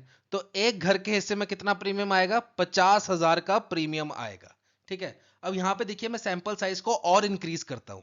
अब मैंने यहां पे जैसे 10 घर लिए थे, मैं ले लेता हूं 1000 हाउसेस। 1000 हाउसेस। अब देखिए 1000 का आप 1% निकालिएगा। 1000 का 1% कितना होता है? 10। मतलब मैंने 1000 घरों को क्या दिया? इंश्योरेंस कवर दिया, जिनमें से 10 घरों में आग लग गई। एक घर को मैं क्लेम दे रहा हूं 5 लाख का, तो 10 घरों को कितने का क्लेम दूंगा? 10 घरों को दूंगा मैं 5 लाख इंटू 10। और मैंने प्रीमियम कितने घरों से लेना है इंश्योरेंस का? 1000 घरों से। ठीक है, अब यहां पे एक घर से मैं कितना प्रीमियम लूंगा? तो यहां पे सॉल्व कर लो इसको आराम से। ये कितना है आपका? 5000। अब यहां पे यही चीज है लॉ ऑफ लार्ज नंबर, कि आप जितना ज्यादा सैंपल साइज इंक्रीज करोगे उतना आपका प्रीमियम कम बैठेगा और उतना आपको प्रॉफिट होने के चांसेस ज्यादा है। देखो यहां पे मैंने सिर्फ 10 घरों को इंश्योरेंस दी, तो मेरे को एक घर से 50,000 का प्रीमियम लेना पड़ रहा था। अब यहां पे मैंने 1000 घरों को इंश्योरेंस दी, तो मेरे को एक घर से 5,000 का प्रीमियम लेना पड़ रहा है, और मेरा सारा रिस्क भी कवर हो जा रहा है। तो इसमें कस्टमर का भी भलाई है, हमारी भी भलाई है। ये होता है लॉ ऑफ लार्ज नंबर, कि आप सैंपल साइज अपना ज्यादा इंक्रीज कीजिए बस। ठीक है, नेक्स्ट है हमारा principle of utmost good faith. अब देखो जब भी आप कभी पॉलिसी खरीदने जाते हो तो दो पार्टीज इंवॉल्व है। कौन? एक है आपका इंश्योरर, जो आपको पॉलिसी प्रोवाइड कर रहा है। दूसरा आप खुद, ठीक है, जो आप पॉलिसी बाय कर रहे हो, इंश्योर्ड या प्रपोजर। ठीक है, अब यहां पे क्या बोला जाता है? Principle of utmost good faith क्या बोलता है? कि जो कंपनी इंश्योरेंस बेच रही है, ठीक है, वो कस्टमर को सारी बातें सच बताएगी। सारी बातें सच बताएगी, कस्टमर से कोई भी चीज नहीं छुपाएगी। जैसे कोई कोई स्टार मार्क होता है ना, कंडीशन सप्लाई, वो सारी कंडीशंस बताएंगे। ये नहीं बोलेंगे कि आपको ये मिल जाएगा, ये मिल जाएगा, और उसमें कोई क्लॉज होगा वो छुपा लेगी। ऐसा नहीं, आपने अपने टारगेट को पूरे करने के लिए कस्टमर से कोई चीज झूठ नहीं बोलनी है, सब कुछ चीजें सच बोलनी है। ये बोलता है principle of utmost good faith. और ये सेम चीज जो पॉलिसी खरीद रहा है उस पर भी एप्लीकेबल है। सपोज एक, वही हमने जो रवि नाम का आदमी रखा था, रवि ने अगर कोई हेल्थ इंश्योरेंस खरीदनी है, और इसको पता है पहले से ही कि भाई मेरे को क्या है, मेरे को टीबी हो रखी है या मेरे को कैंसर हो रखा है, तो वो सारी डिटेल्स पहले ही कंपनी के साथ शेयर करेगा। ठीक है, कंपनी से कोई चीज नहीं छुपाएगा। मतलब जो पॉलिसी बेच रहा है और जो पॉलिसी खरीद रहा है, दोनों लोग एक दूसरे से सच बोलेंगे, कोई भी चीज छुपाएंगे नहीं। ये होता है हमारा principle of utmost good faith. और इसको एक नाम और दिया गया है, वो क्या है? यूबेरियम फिडाई। इस नाम से भी बोला जाता है principle of utmost good faith को। इसमें जो पार्टी इंश्योरेंस बेच रही है और जो पार्टी इंश्योरेंस खरीद रही है, दोनों पार्टीज एक दूसरे से सच बोलेंगी, कोई भी चीज छुपाएंगे नहीं, चीट नहीं करेंगी, फ्रॉड नहीं करेंगी। ये होता है आपका principle of utmost good faith. ठीक है, बढ़ते हैं नेक्स्ट प्रिंसिपल की तरफ। नेक्स्ट प्रिंसिपल है हमारा प्रिंसिपल ऑफ इंश्योरेबल इंटरेस्ट। अब ये क्या बोलता है प्रिंसिपल? कि आप सिर्फ उसी चीजों की इंश्योरेंस करवा सकते हो जिसके नुकसान होने पे, जिसके डैमेज होने पे, जिसके चले जाने पे आपको डायरेक्टली लॉस हो रहा है। मतलब सपोज आपके पास कोई चीज है, कोई भी वैल्यू है, कोई भी मतलब प्रॉपर्टी है, कोई पर्सन है, जिसके डैमेज होने पे, जिसके डैमेज होने पे आपको डायरेक्टली लॉस है, उसे हम क्या बोलते हैं? Insurable interest. Insurable interest. वहीं अगर किसी चीज के डैमेज होने पे आपको कोई लॉस नहीं हो रहा, उसे हम क्या बोलेंगे? Non insurable interest. तो आप किसकी इंश्योरेंस करवा सकते हो? सिर्फ इंश्योरेबल इंटरेस्ट की। मतलब वो चीज, वो व्यक्ति जिसके चले जाने पे आपको डायरेक्टली नुकसान हो रहा है, उनकी आप इंश्योरेंस करवा सकते हो, बाकियों की इंश्योरेंस नहीं करवा सकते। जैसे दो एग्जांपल लेते हैं, एक है राहुल और एक है रवि। राहुल के पास भी कार है, रवि के पास भी कार है। अब क्या हुआ देखो, राहुल अपनी कार की इंश्योरेंस करवा सकता है, बिल्कुल करवा सकता है। क्यों? कल को अगर उसकी कार का एक्सीडेंट हुआ तो सारी लायबिलिटी किस पे आएगी? राहुल पे आएगी, उसको ठीक करवाने की। तो राहुल अपनी कार की इंश्योरेंस करवा सकता है, बिल्कुल करवा सकता है। वैसे ही रवि अपनी कार की इंश्योरेंस करवा सकता है, बिल्कुल करवा सकता है। पर सपोज यहां पे समझ लो रवि के पास पैसे नहीं है, ठीक है, तो क्या राहुल रवि की कार की इंश्योरेंस करवा सकता है? नहीं। क्यों? क्योंकि कल को अगर रवि की कार ठुकी, उसका एक्सीडेंट हुआ, उसका कोई भी नुकसान हुआ, क्या उससे राहुल को कोई इफेक्ट होएगा? नहीं होएगा। तो यहाँ पे राहुल रवि की कार की इंश्योरेंस नहीं करवा सकता। हाँ, राहुल रवि को पैसे उधार दे सकता है और रवि फिर अपने उस पैसों से इंश्योरेंस करवा सकता है, पर राहुल डायरेक्टली रवि की कार की इंश्योरेंस नहीं करवा सकता। अब यहाँ पे देखिए, एक कंपनी है, कंपनी एबीसी करके समझ लो, कंपनी एबीसी है, ठीक है। और जो इसका हेड है वो समझ लो है अशोक। अशोक जो है वो इसके हेड है। अब इसके अंडर समझ लो 10 एम्प्लॉयज काम करते हैं। तो क्या अशोक अपने एम्प्लॉयज की इंश्योरेंस करवा सकता है? बिल्कुल करवा सकता है।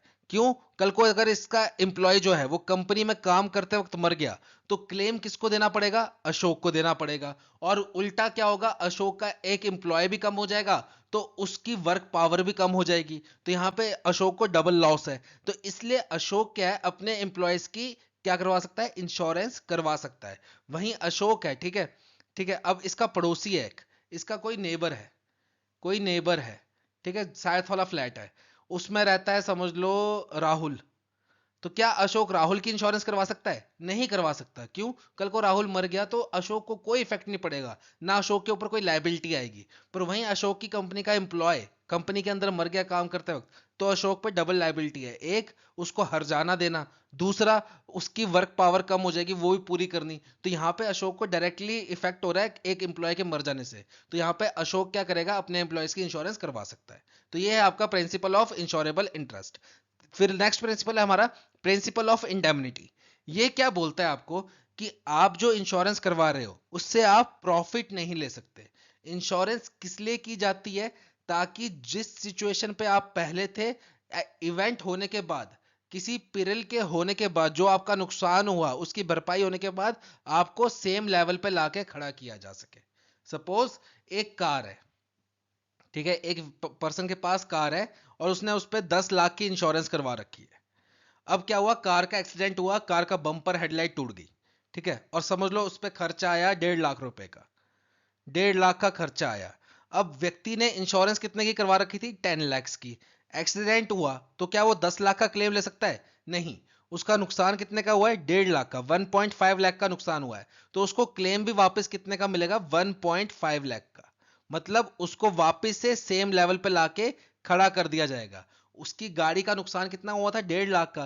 तो 1.5 लाख का क्लेम वो कंपनी देगी और उसको गाड़ी को वापस सेम लेवल पे लाके खड़ा कर देगी। मतलब प्रिंसिपल ऑफ इंडेमनिटी क्या बोलता है कि आप यहां से इंश्योरेंस से प्रॉफिट नहीं कमा सकते। अब इसका बेस्ट एग्जांपल दूं, जो अभी हमने पीछे डबल इंश्योरेंस पढ़ा था, डबल इंश्योरेंस, उसमें क्या था, हमने पढ़ा था एक कंपनी है, एक फैक्ट्री है, उसने क्या किया, 40 लाख की इंश्योरेंस एक से करवाई, 10 लाख की इंश्योरेंस एक से करवाई, और फैक्ट्री की टोटल कीमत कितनी थी? 50 लाख।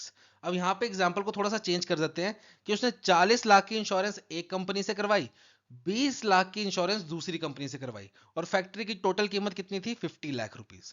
अब यहां पे सपोज फैक्ट्री में आग लग जाती है और फैक्ट्री पूरी डिस्ट्रॉय हो जाती है, तो इसको क्लेम कितने का मिलेगा? 40 प्लस 20, 60 लाख का क्लेम मिलेगा? नहीं, इसको मैक्सिमम क्लेम कितने का मिलेगा? 50 लाख का ही मिलेगा। मतलब आप जिस सिचुएशन पे पहले थे उसी सिचुएशन में लाके आपको खड़ा कर दिया जाएगा, आपको प्रॉफिट नहीं दिया जाएगा। अब यहां पे देखो कायदे से होना क्या चाहिए था, 40 लाख का इंश्योरेंस कवर इसने एक कंपनी से करवाया, 20 लाख का इंश्योरेंस कवर दूसरी कंपनी से करवाया, फैक्ट्री टोटल लॉस होगी, इसको 60 लाख रुपए मिलने चाहिए थे। पर प्रिंसिपल ऑफ इंडेमनिटी क्या बोलता है, आप इंश्योरेंस के जरिए प्रॉफिट नहीं कमा सकते। आपका 50 लाख की कंपनी का नुकसान हुआ है, आपको 50 लाख रुपए ही मिलेंगे इंश्योरेंस से, बेशक आपने 60 लाख रुपए का इंश्योरेंस करवा रखा था। अब यहां पे एक चीज याद रखिएगा, प्रिंसिपल ऑफ इंडेमनिटी जो है वो आपका लाइफ इंश्योरेंस पे काम नहीं करता। क्योंकि सपोज एक व्यक्ति ने 2 करोड़ की अपनी टर्म प्लान करा रखा है और कल को व्यक्ति मर जाता है, तो हम उसको कैलकुलेट नहीं कर सकते कि उस व्यक्ति की वैल्यू कितनी थी, वो कितना वैल्यूएबल था अपनी फैमिली के लिए। उस पे ये प्रिंसिपल ऑफ इंडेमनिटी एप्लीकेबल नहीं होता। अगर आपने टर्म प्लान जो है वो 10 करोड़ का करा रखा है और आपकी डेथ हो जाती है, तो आपकी फैमिली को 10 करोड़ रुपए पूरे दिए जाएंगे, इररिस्पेक्टिव ऑफ आप 50,000 की नौकरी करते हो, 2 लाख की नौकरी करते हो, 10 लाख की नौकरी करते हो, उससे कोई मतलब नहीं है। तो ये principle of indemnity life cover पे काम नहीं करता, बाकी सब में काम करता है। और ये क्या बोलता है, आप इंश्योरेंस के थ्रू प्रॉफिट नहीं बना सकते, ठीक है। आपका जितने का नुकसान हुआ है आपको उतने का ही क्लेम मिलेगा थ्रू इंश्योरेंस। ये चीज बोलती है प्रिंसिपल ऑफ इंडेमनिटी। तो बढ़ते हैं नेक्स्ट प्रिंसिपल की तरफ। नेक्स्ट प्रिंसिपल है हमारा प्रिंसिपल ऑफ सब्रोगेशन। अब ये कैसे काम करता है तो मैं आपको एग्जांपल से समझाता हूँ ये कैसे काम करता है। एक व्यक्ति है सोहन नाम का, ये गया सिनेमा हॉल मूवी देखने। तो इसने क्या किया, अपनी कार जो है वो प्रॉपर पार्किंग लॉट में पार्क कर दी सिनेमा हॉल के। सिनेमा हॉल का जो पार्किंग लॉट था वहां पे अपनी कार पार्क कर दी सोहन ने, और वो चला गया मूवी देखने। अब यहाँ पे क्या हुआ, एक रोहन नाम का आदमी आया। अब वो लेट हो रहा था मूवी के लिए, तो उसने क्या किया, फटाफट अपनी कार निकाली और कार पार्किंग लॉट में डालने लगा पार्क करने के लिए।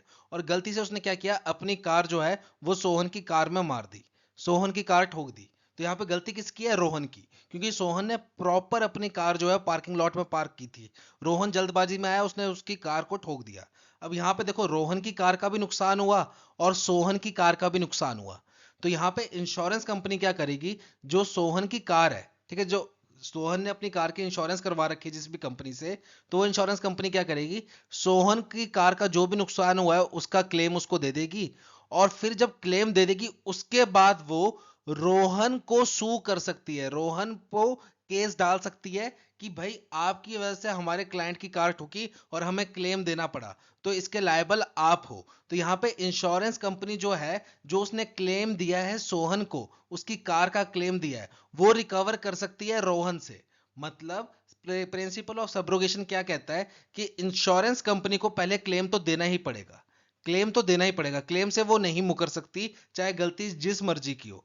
पर यहां पे इंश्योरेंस कंपनी के पास एक ऑप्शन है कि क्लेम देने के बाद जो रियल कल्पिट है, ठीक है, जिसकी वजह से पूरी दिक्कत हुई है, रियल कल्पिट जो है जिसकी पूरी गलती थी, उससे आप क्लेम का पैसा वसूल सकते हो। उससे आप क्या कर सकते हो, क्लेम का पैसा वसूल कर सकते हो, उस पर केस लगा के वहां से आप अपने क्लेम के पैसे रिकवर कर सकते हो। ये किस किस प्रिंसिपल के तहत, प्रिंसिपल ऑफ सब्रोगेशन।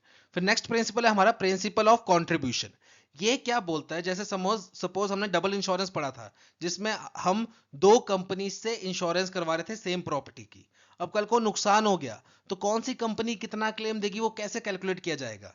तो ये प्रिंसिपल ऑफ कंट्रीब्यूशन क्या कहता है, सपोज एक हमारा रोहित नाम का आदमी है, रोहित ने अपनी कार की इंश्योरेंस करा रखी है, कंपनी ए से करवाई है समझ लो 5 लाख की, एंड कंपनी बी से करवाई है सपोज 3 लाख रुपए की। अब कल को रोहित की कार का हो गया एक्सीडेंट और लॉस जो हुआ वो हुआ 4 लाख रुपए का। 4 लाख का क्लेम सेटलमेंट करना है। अब कंपनी ए कितने पैसे देगी, कंपनी बी कितने पैसे देगी, ये कैसे पता चलेगा। तो यहां पे एप्लीकेबल होगा हमारा प्रिंसिपल ऑफ कंट्रीब्यूशन। अब वो कैसे कैलकुलेट होता है, देखो कंपनी ए का अगर कंट्रीब्यूशन कैलकुलेट करना है आपने, तो कैसे करोगे कि कंपनी ए इंश्योरेंस कवर कितने का प्रोवाइड कर रही है, 5 लाख का। टोटल इंश्योरेंस कवर है कितने का, 5 3 8, 8 लाख का। लॉस कितने का हुआ है, 4 लाख का। वैसे कंपनी बी का निकालना है आपने, कंपनी बी कितना इंश्योरेंस कवर प्रोवाइड कर रही है, 3 लाख का। टोटल इंश्योरेंस कवर है कितने का, 8 लाख का। नुकसान कितने का हुआ है, 4 लाख का। सॉल्व कर लो इसको, 4 1 जा 2 जा, ये हो गया 2.5। 4 1 जा 2 जा, ये हो गया 1.5। कंपनी बी कितना देगी, 1.5 लाख। कंपनी ए कितना देगी, 2.5 लाख। ये होता है आपका प्रिंसिपल ऑफ कॉन्ट्रीब्यूशन। ठीक है, कि आपने अगर एक प्रॉपर्टी की, एक चीज की इंश्योरेंस डबल कंपनी से करवा रखी है, तो उनको किस रेशो में कैसे क्लेम सेटल करना है वो करते हैं by using principle of contribution. ठीक है, बढ़ते हैं नेक्स्ट स्लाइड की तरफ। नेक्स्ट प्रिंसिपल है हमारा प्रिंसिपल ऑफ प्रॉक्सिमेट कॉस्ट। ये क्या बोलता है हमें कि हम आपको सिर्फ उसी चीज का इंश्योरेंस प्रोवाइड करेंगे, उसी चीज का क्लेम प्रोवाइड करेंगे जो रिस्क हमारे पॉलिसी बॉन्ड में इंक्लूड है। उसके अलावा किसी और रिस्क की वजह से आपको नुकसान हुआ है तो उसका क्लेम हम नहीं देंगे। अब इसका मतलब क्या, मैं एग्जांपल से समझाता हूं। एक समझ लो रोहित नाम का आदमी है जिसकी एज है 48 ईयर्स। 48 ईयर्स। अब इसने क्या है, इसने अपने आप को एनरोल करवा रखा है पीएमएसबीवाई, प्रधानमंत्री सुरक्षा बीमा योजना, जिसमें एंट्री एज कितनी होती है, 18 से 70 ईयर्स। और इसमें एनुअल फीस कितनी होती है, 20 रुपीज पर ईयर।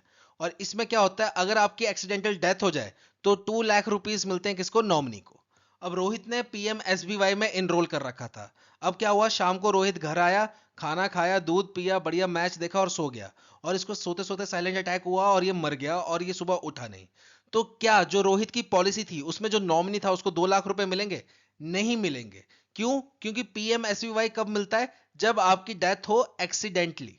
अगर आपकी डेथ एक्सीडेंट की वजह से हुई है तभी नॉमिनी को 2 लाख रुपए मिलेंगे, वरना नॉमिनी को कोई पैसा नहीं मिलेगा। अब यहाँ पे देखो रोहित की डेथ तो हुई है, रोहित ने अपने आप को पीएमएसबीवाई पॉलिसी में एनरोल भी करवा रखा है, पर नॉमिनी को 2 लाख रुपया नहीं दिया जाएगा, क्योंकि कहीं भी नॉमिनी पॉलिसी बॉन्ड में ये नहीं लिखा कि अगर आपकी नेचुरल डेथ हो रही है तब भी हम नॉमिनी को 2 लाख देंगे। इसमें साफ साफ लिखा है कि अगर सिर्फ और सिर्फ आपकी एक्सीडेंटल डेथ हो रही है तो ही नॉमिनी को पैसा मिलेगा, वरना नहीं मिलेगा। तो यहाँ पे क्या है, अगर रोहित ने पीएमजेजेवाई करवा रखी थी होती, प्रधानमंत्री जीवन ज्योति बीमा योजना, जिसकी एंट्री एज कितनी है 80 to 50 ईयर्स, इसके इसमें एनुअल प्रीमियम कितना है 436 रुपीज पर ईयर, और इसमें भी नॉमिनी को 2 लाख रुपए मिलते हैं।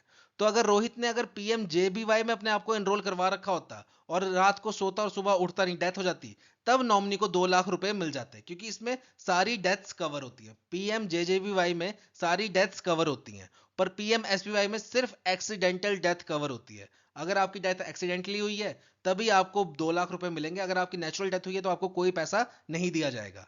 तो ये बोला जाता है प्रिंसिपल ऑफ प्रॉक्सिमेट कॉस्ट में, कि जो पॉलिसी बॉन्ड में रिस्क मेंशन्ड है, उसी रिस्क की वजह से अगर आपको नुकसान हो रहा है तो आपको कवर मिलेगा, तब तो आपको क्लेम मिलेगा। पर जो पॉलिसी बॉन्ड में रिस्क है, उनके अलावा किसी और रिस्क की वजह से आपको नुकसान हो रहा है तो आपको क्लेम नहीं दिया जाएगा। ये बोला जाता है प्रिंसिपल ऑफ प्रॉक्सिमेट कॉस्ट में। अब नेक्स्ट प्रिंसिपल है हमारा प्रिंसिपल ऑफ मिटिगेशन। ये क्या बोलता है कि आपने इंश्योरेंस ले ली, ठीक है। अब जैसे मैं समझ लो मेरी एक फैक्ट्री है, मेरी है एक फैक्ट्री, और मैंने इसकी ले रखी है फायर इंश्योरेंस, फायर इंश्योरेंस। अब यहां पे मेरी फैक्ट्री में आग लग गई, तो मेरा काम क्या है कि मैं चेयर लगाऊं, बढ़िया अपनी फैक्ट्री को जलते हुए देखूं। क्यों? क्योंकि मैंने तो इंश्योरेंस करवा रखी है, जितना भी नुकसान होगा मेरे को इंश्योरेंस कंपनी देगी। क्या ऐसा पॉसिबल है? नहीं। प्रिंसिपल ऑफ मिटिगेशन क्या बोलता है, बेशक आपने इंश्योरेंस करवा रखी है, पर जब कोई इंसिडेंट होगा, कोई इवेंट होगा और आपका नुकसान हो रहा है, तो आपने पूरी कोशिश करनी है उस नुकसान को कम से कम करने की, कि जो नुकसान हो रहा है उसको कम से कम करें। तो यहां पे अगर मेरी फैक्ट्री में आग लग जाती है तो मेरे को चेयर लगा के आग देखनी नहीं है, मेरे को क्या करना है, सबसे पहले फायर ब्रिगेड को फोन करना है कि भाई जल्दी से आओ, मेरी फैक्ट्री में आग लगी है, इसको बुझाओ।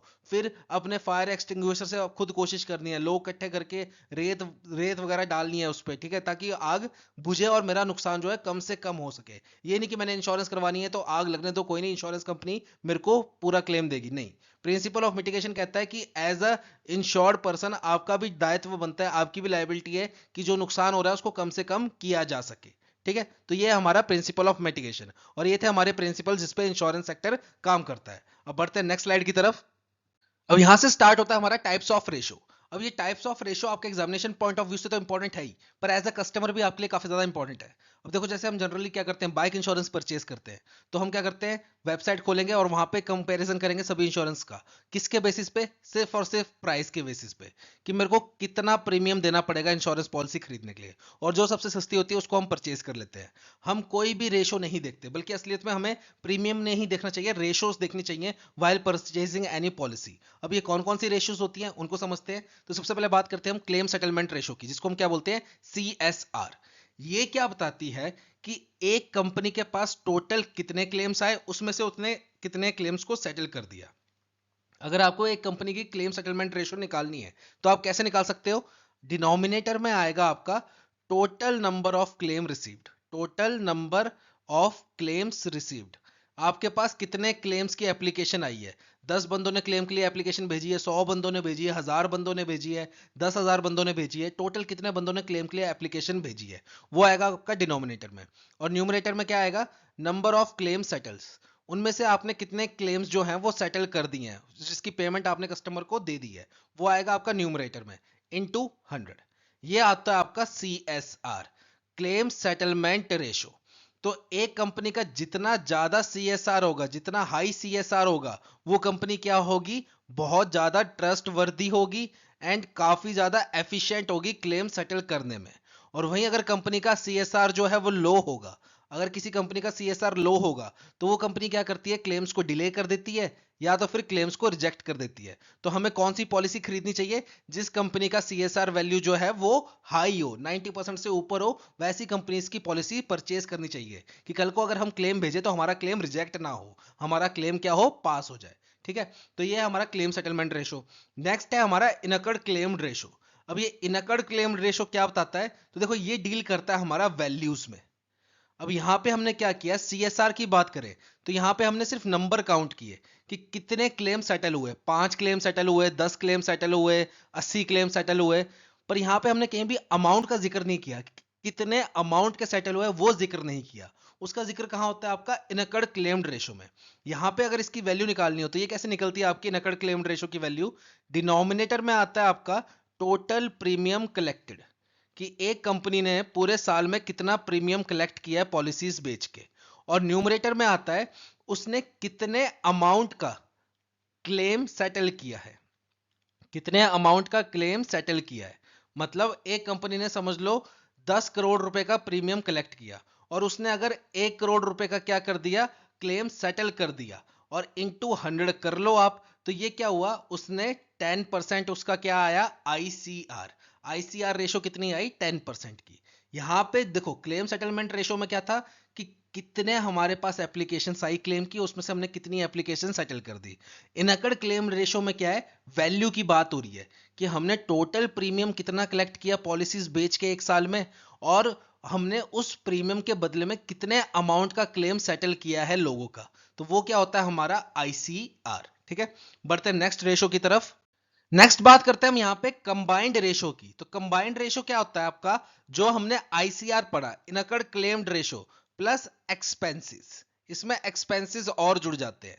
तो आपको अगर कंबाइंड रेशो निकालनी है तो कंबाइंड रेशो कैसे निकलेगी आपकी, claims paid plus expense. Expense में आपका क्या आता है, ऑपरेशनल कॉस्ट, ऑपरेटिंग कॉस्ट, जो भी आपको कंपनी चलाने में क्लेम सेटल करने में कॉस्ट आ रही है वो सब किस में आ जाता है, आपके एक्सपेंस में। और डिवाइडेड बाय टोटल प्रीमियम, कि टोटल प्रीमियम कितना कलेक्ट किया है कंपनी ने। तो ये होता है आपका कंबाइंड रेशो। और अगर एक इंश्योरेंस कंपनी को प्रॉफिटेबल रहना है तो उसकी जो कंबाइंड रेशो है उसकी वैल्यू कितनी होनी चाहिए, लेस देन 100% होनी चाहिए। अगर उसकी वैल्यू इक्वल्स टू 100% है तो उस कंपनी को ना प्रॉफिट होगा ना लॉस होगा। और अगर उसकी कंबाइंड रेशो की वैल्यू 100% से ऊपर चली गई तो उस कंपनी को क्या होगा, लॉस होगा। ठीक है, तो ये चीज याद रखना, अगर एक कंपनी को प्रॉफिटेबल रहना है तो उसकी जो कंबाइंड रेशो की वैल्यू है वो 100% से कम रहनी चाहिए। ठीक है, नेक्स्ट है हमारा कमीशन एक्सपेंस रेशो। अब ये क्या होता है हमारा, ये होता है आपका टोटल प्रीमियम कलेक्टेड,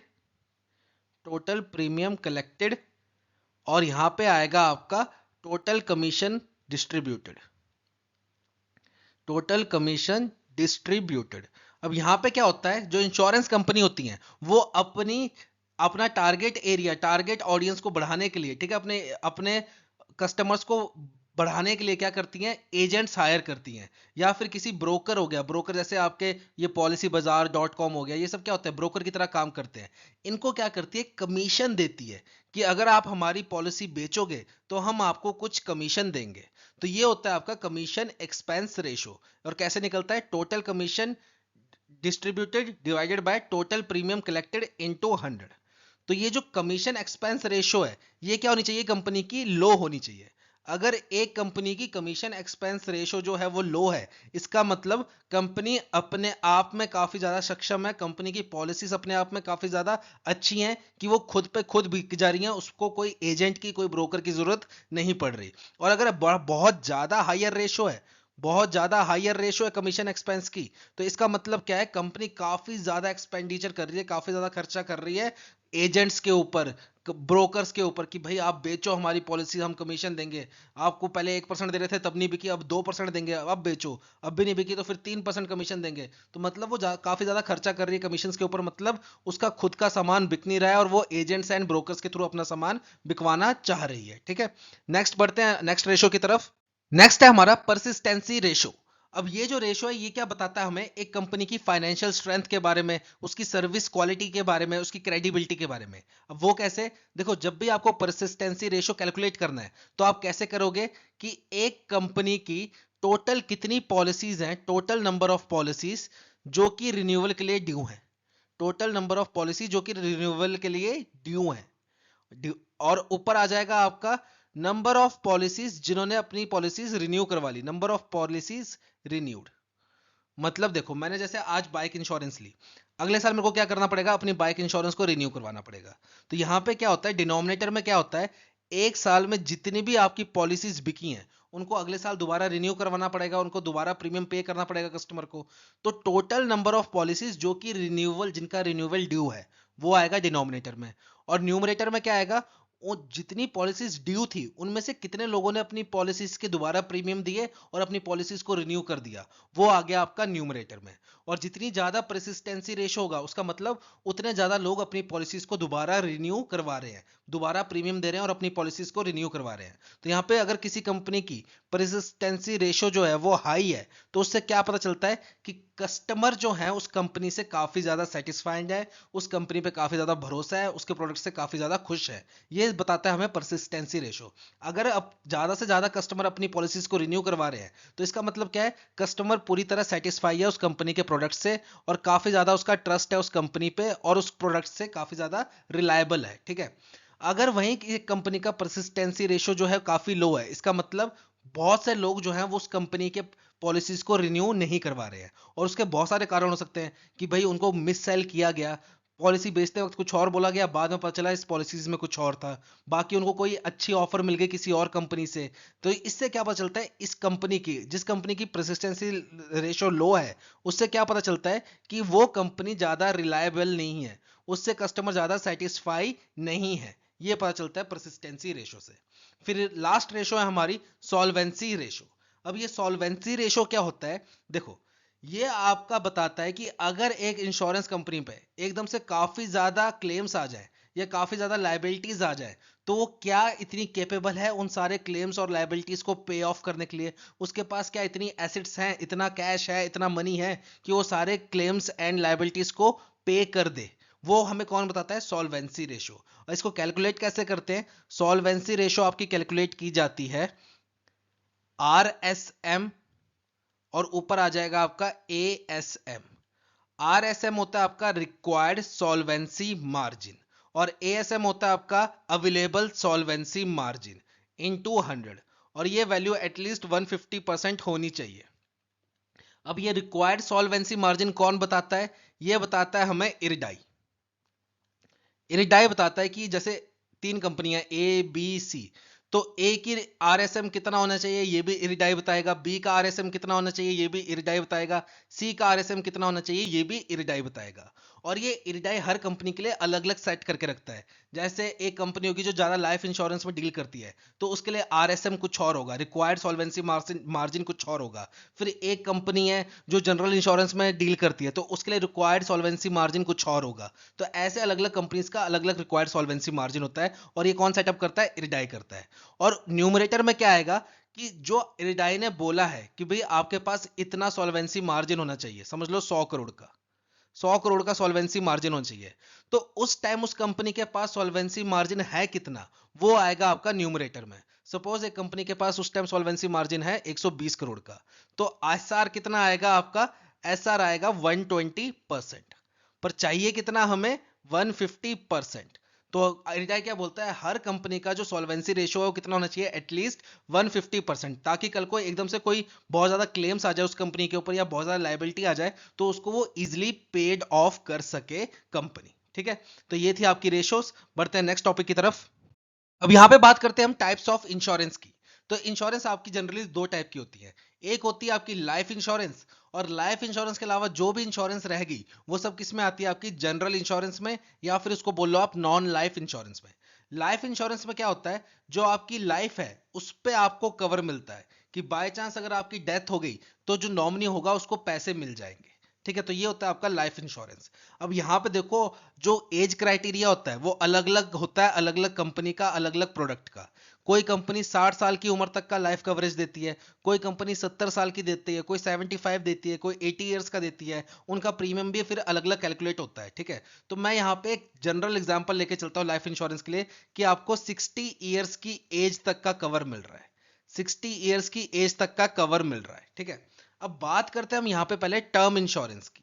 तो टर्म इंश्योरेंस क्या होता है, इसका फायदा क्या है, ये आपको काफी चीप पड़ता है। जो इसका प्रीमियम होता है, जो आपको अमाउंट पे करना पड़ता है इंश्योरेंस कवर के लिए, वो काफी सस्ता होता है, चीप होता है।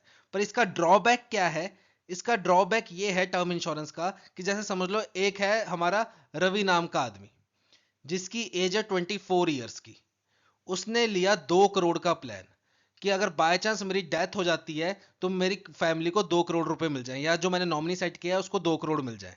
और इसको इंश्योरेंस कवर कब तक का मिलेगा? 60 ईयर्स की एज तक का, कि 60 साल या 60 साल से पहले इसकी डेथ हो जाएगी तो नॉमिनी को 2 करोड़ मिलेंगे। पर जैसे ये 60 ईयर्स क्रॉस कर जाएगा तो जो इसकी टर्म इंश्योरेंस पॉलिसी है वो हो जाएगी लैप्स, ठीक है। और उसने जितना भी अमाउंट प्रीमियम के रूप में दिया होगा वो सारा का सारा किसको चल जाएगा? इंश्योरेंस कंपनी को, इसको कुछ नहीं मिलेगा, ठीक है। पर वहीं अगर हम इंडाउमेंट प्लान की बात करें तो ये थोड़ा सा महंगा होता है as compare to term plan. Term insurance की कंपेयर करें अगर हम इंडाउमेंट पॉलिसी को तो ये थोड़ी सी महंगी होती है। पर इसका बेनिफिट क्या है? इसका बेनिफिट ये है कि जैसे ये रवि वाला एग्जांपल लेते हैं, रवि जो 24 साल का था, इसने 2 करोड़ की पॉलिसी करा रखी थी, टर्म पॉलिसी, ठीक है। अब यहाँ पे क्या हुआ, अगर रवि 60 साल से पहले मर जाएगा तो 2 करोड़ रुपए नॉमिनी को मिल जाएगा, ठीक है। पर यहाँ पे अगर वो 60 साल तक नहीं मरा, 61 ईयर्स का हो गया, तो इंडाउमेंट पॉलिसी में क्या होता है, जो पैसा उसने प्रीमियम के रूप में दिया है वो सारा पैसा इसको रिटर्न हो जाएगा, वो सारा पैसा इसको रिटर्न में मिल जाएगा। ये होता है आपका इंडाउमेंट पॉलिसी। तो टर्म पॉलिसी और इंडाउमेंट पॉलिसी में क्या फर्क है? टर्म पॉलिसी में आपको पैसा वापस नहीं मिलता, इंडाउमेंट पॉलिसी में आपको पैसा वापस मिल जाता है। पर टर्म पॉलिसी आपको चीप पड़ती है। समझ लो इसने 2 करोड़ का जैसे ये पॉलिसी ली थी रवि ने, तो इसको अगर महीने के यहाँ पे 700 रुपए देने पड़ रहे हैं, सपोज कर रहा हूं मैं ऐसे लमसम अमाउंट, यहाँ पे इसको महीने के 700 रुपए देने पड़ रहे हैं, तो इंडाउमेंट पॉलिसी में इसको लगभग लगभग ज्यादा नहीं तो 2200-2300 रुपया देना पड़ेगा महीने का, ठीक है। तो ये थोड़ी सी महंगी पड़ती है इंडाउमेंट पॉलिसी। पर फायदा क्या है, अगर आप 60 साल तक नहीं मरे तो आपका जितना भी अमाउंट प्रीमियम के रूप में कलेक्ट किया गया होगा वो आपको वापस मिल जाएगा इंडाउमेंट पॉलिसी में।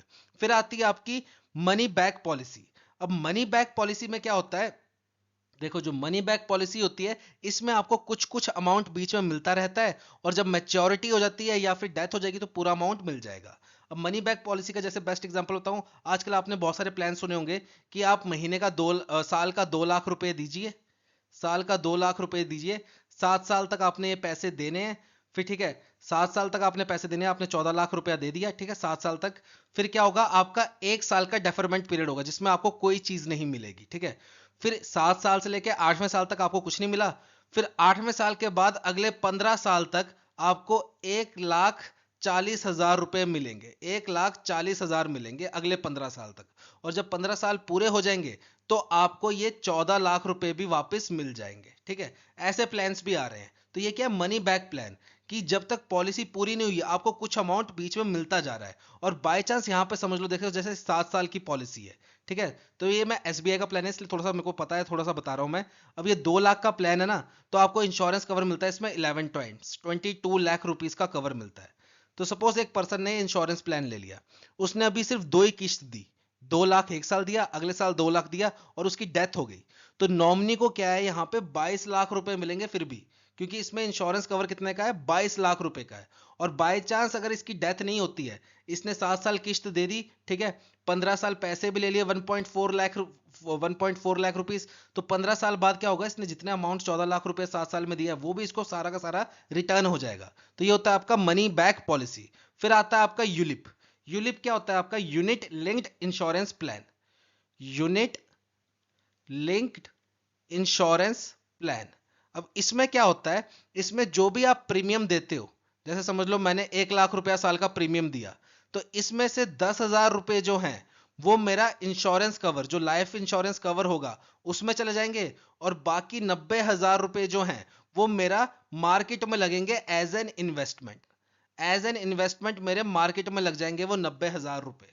तो अगर आपको इंश्योरेंस कवर भी चाहिए और आपको अपने जो प्रीमियम है उस पर रिटर्न भी चाहिए मार्केट के हिसाब से, तो आप यूलिप प्लान में इन्वेस्ट कर सकते हो। फिर यहाँ पे एक प्लान और होता है पेंशन प्लान, पेंशन प्लान जिसमें आप कुछ कुछ अमाउंट दो और आपको फिर रेगुलर इनकम लग जाती है, ठीक है।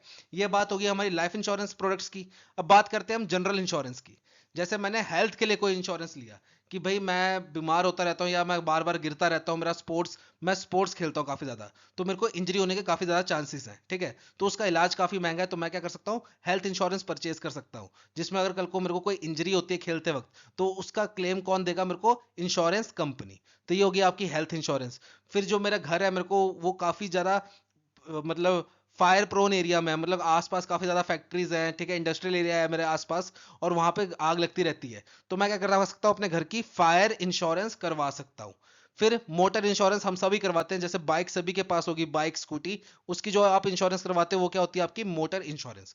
और मरीन इंश्योरेंस में क्या आता है आपका, जैसे आपका कार्गो है, ठीक है, आप सामान भेज रहे हो जहाज के थ्रू, पानी का जहाज हो गया, शिप्स वगैरह इनके थ्रू, तो वो जहाज में कोई नुकसान ना हो, आपके सामान का कुछ खराबी ना हो ड्यू टू सी, ठीक है, समुद्र की वजह से कोई नुकसान ना हो या कोई लीकेज ना हो, उसकी वजह से आपके सामान की कोई नुकसान ना हो, तो आप क्या करवा सकते हो, मरीन इंश्योरेंस करवा सकते हो। और ये सब किसका पार्ट है, जनरल लाइफ इंश्योरेंस का, ठीक है।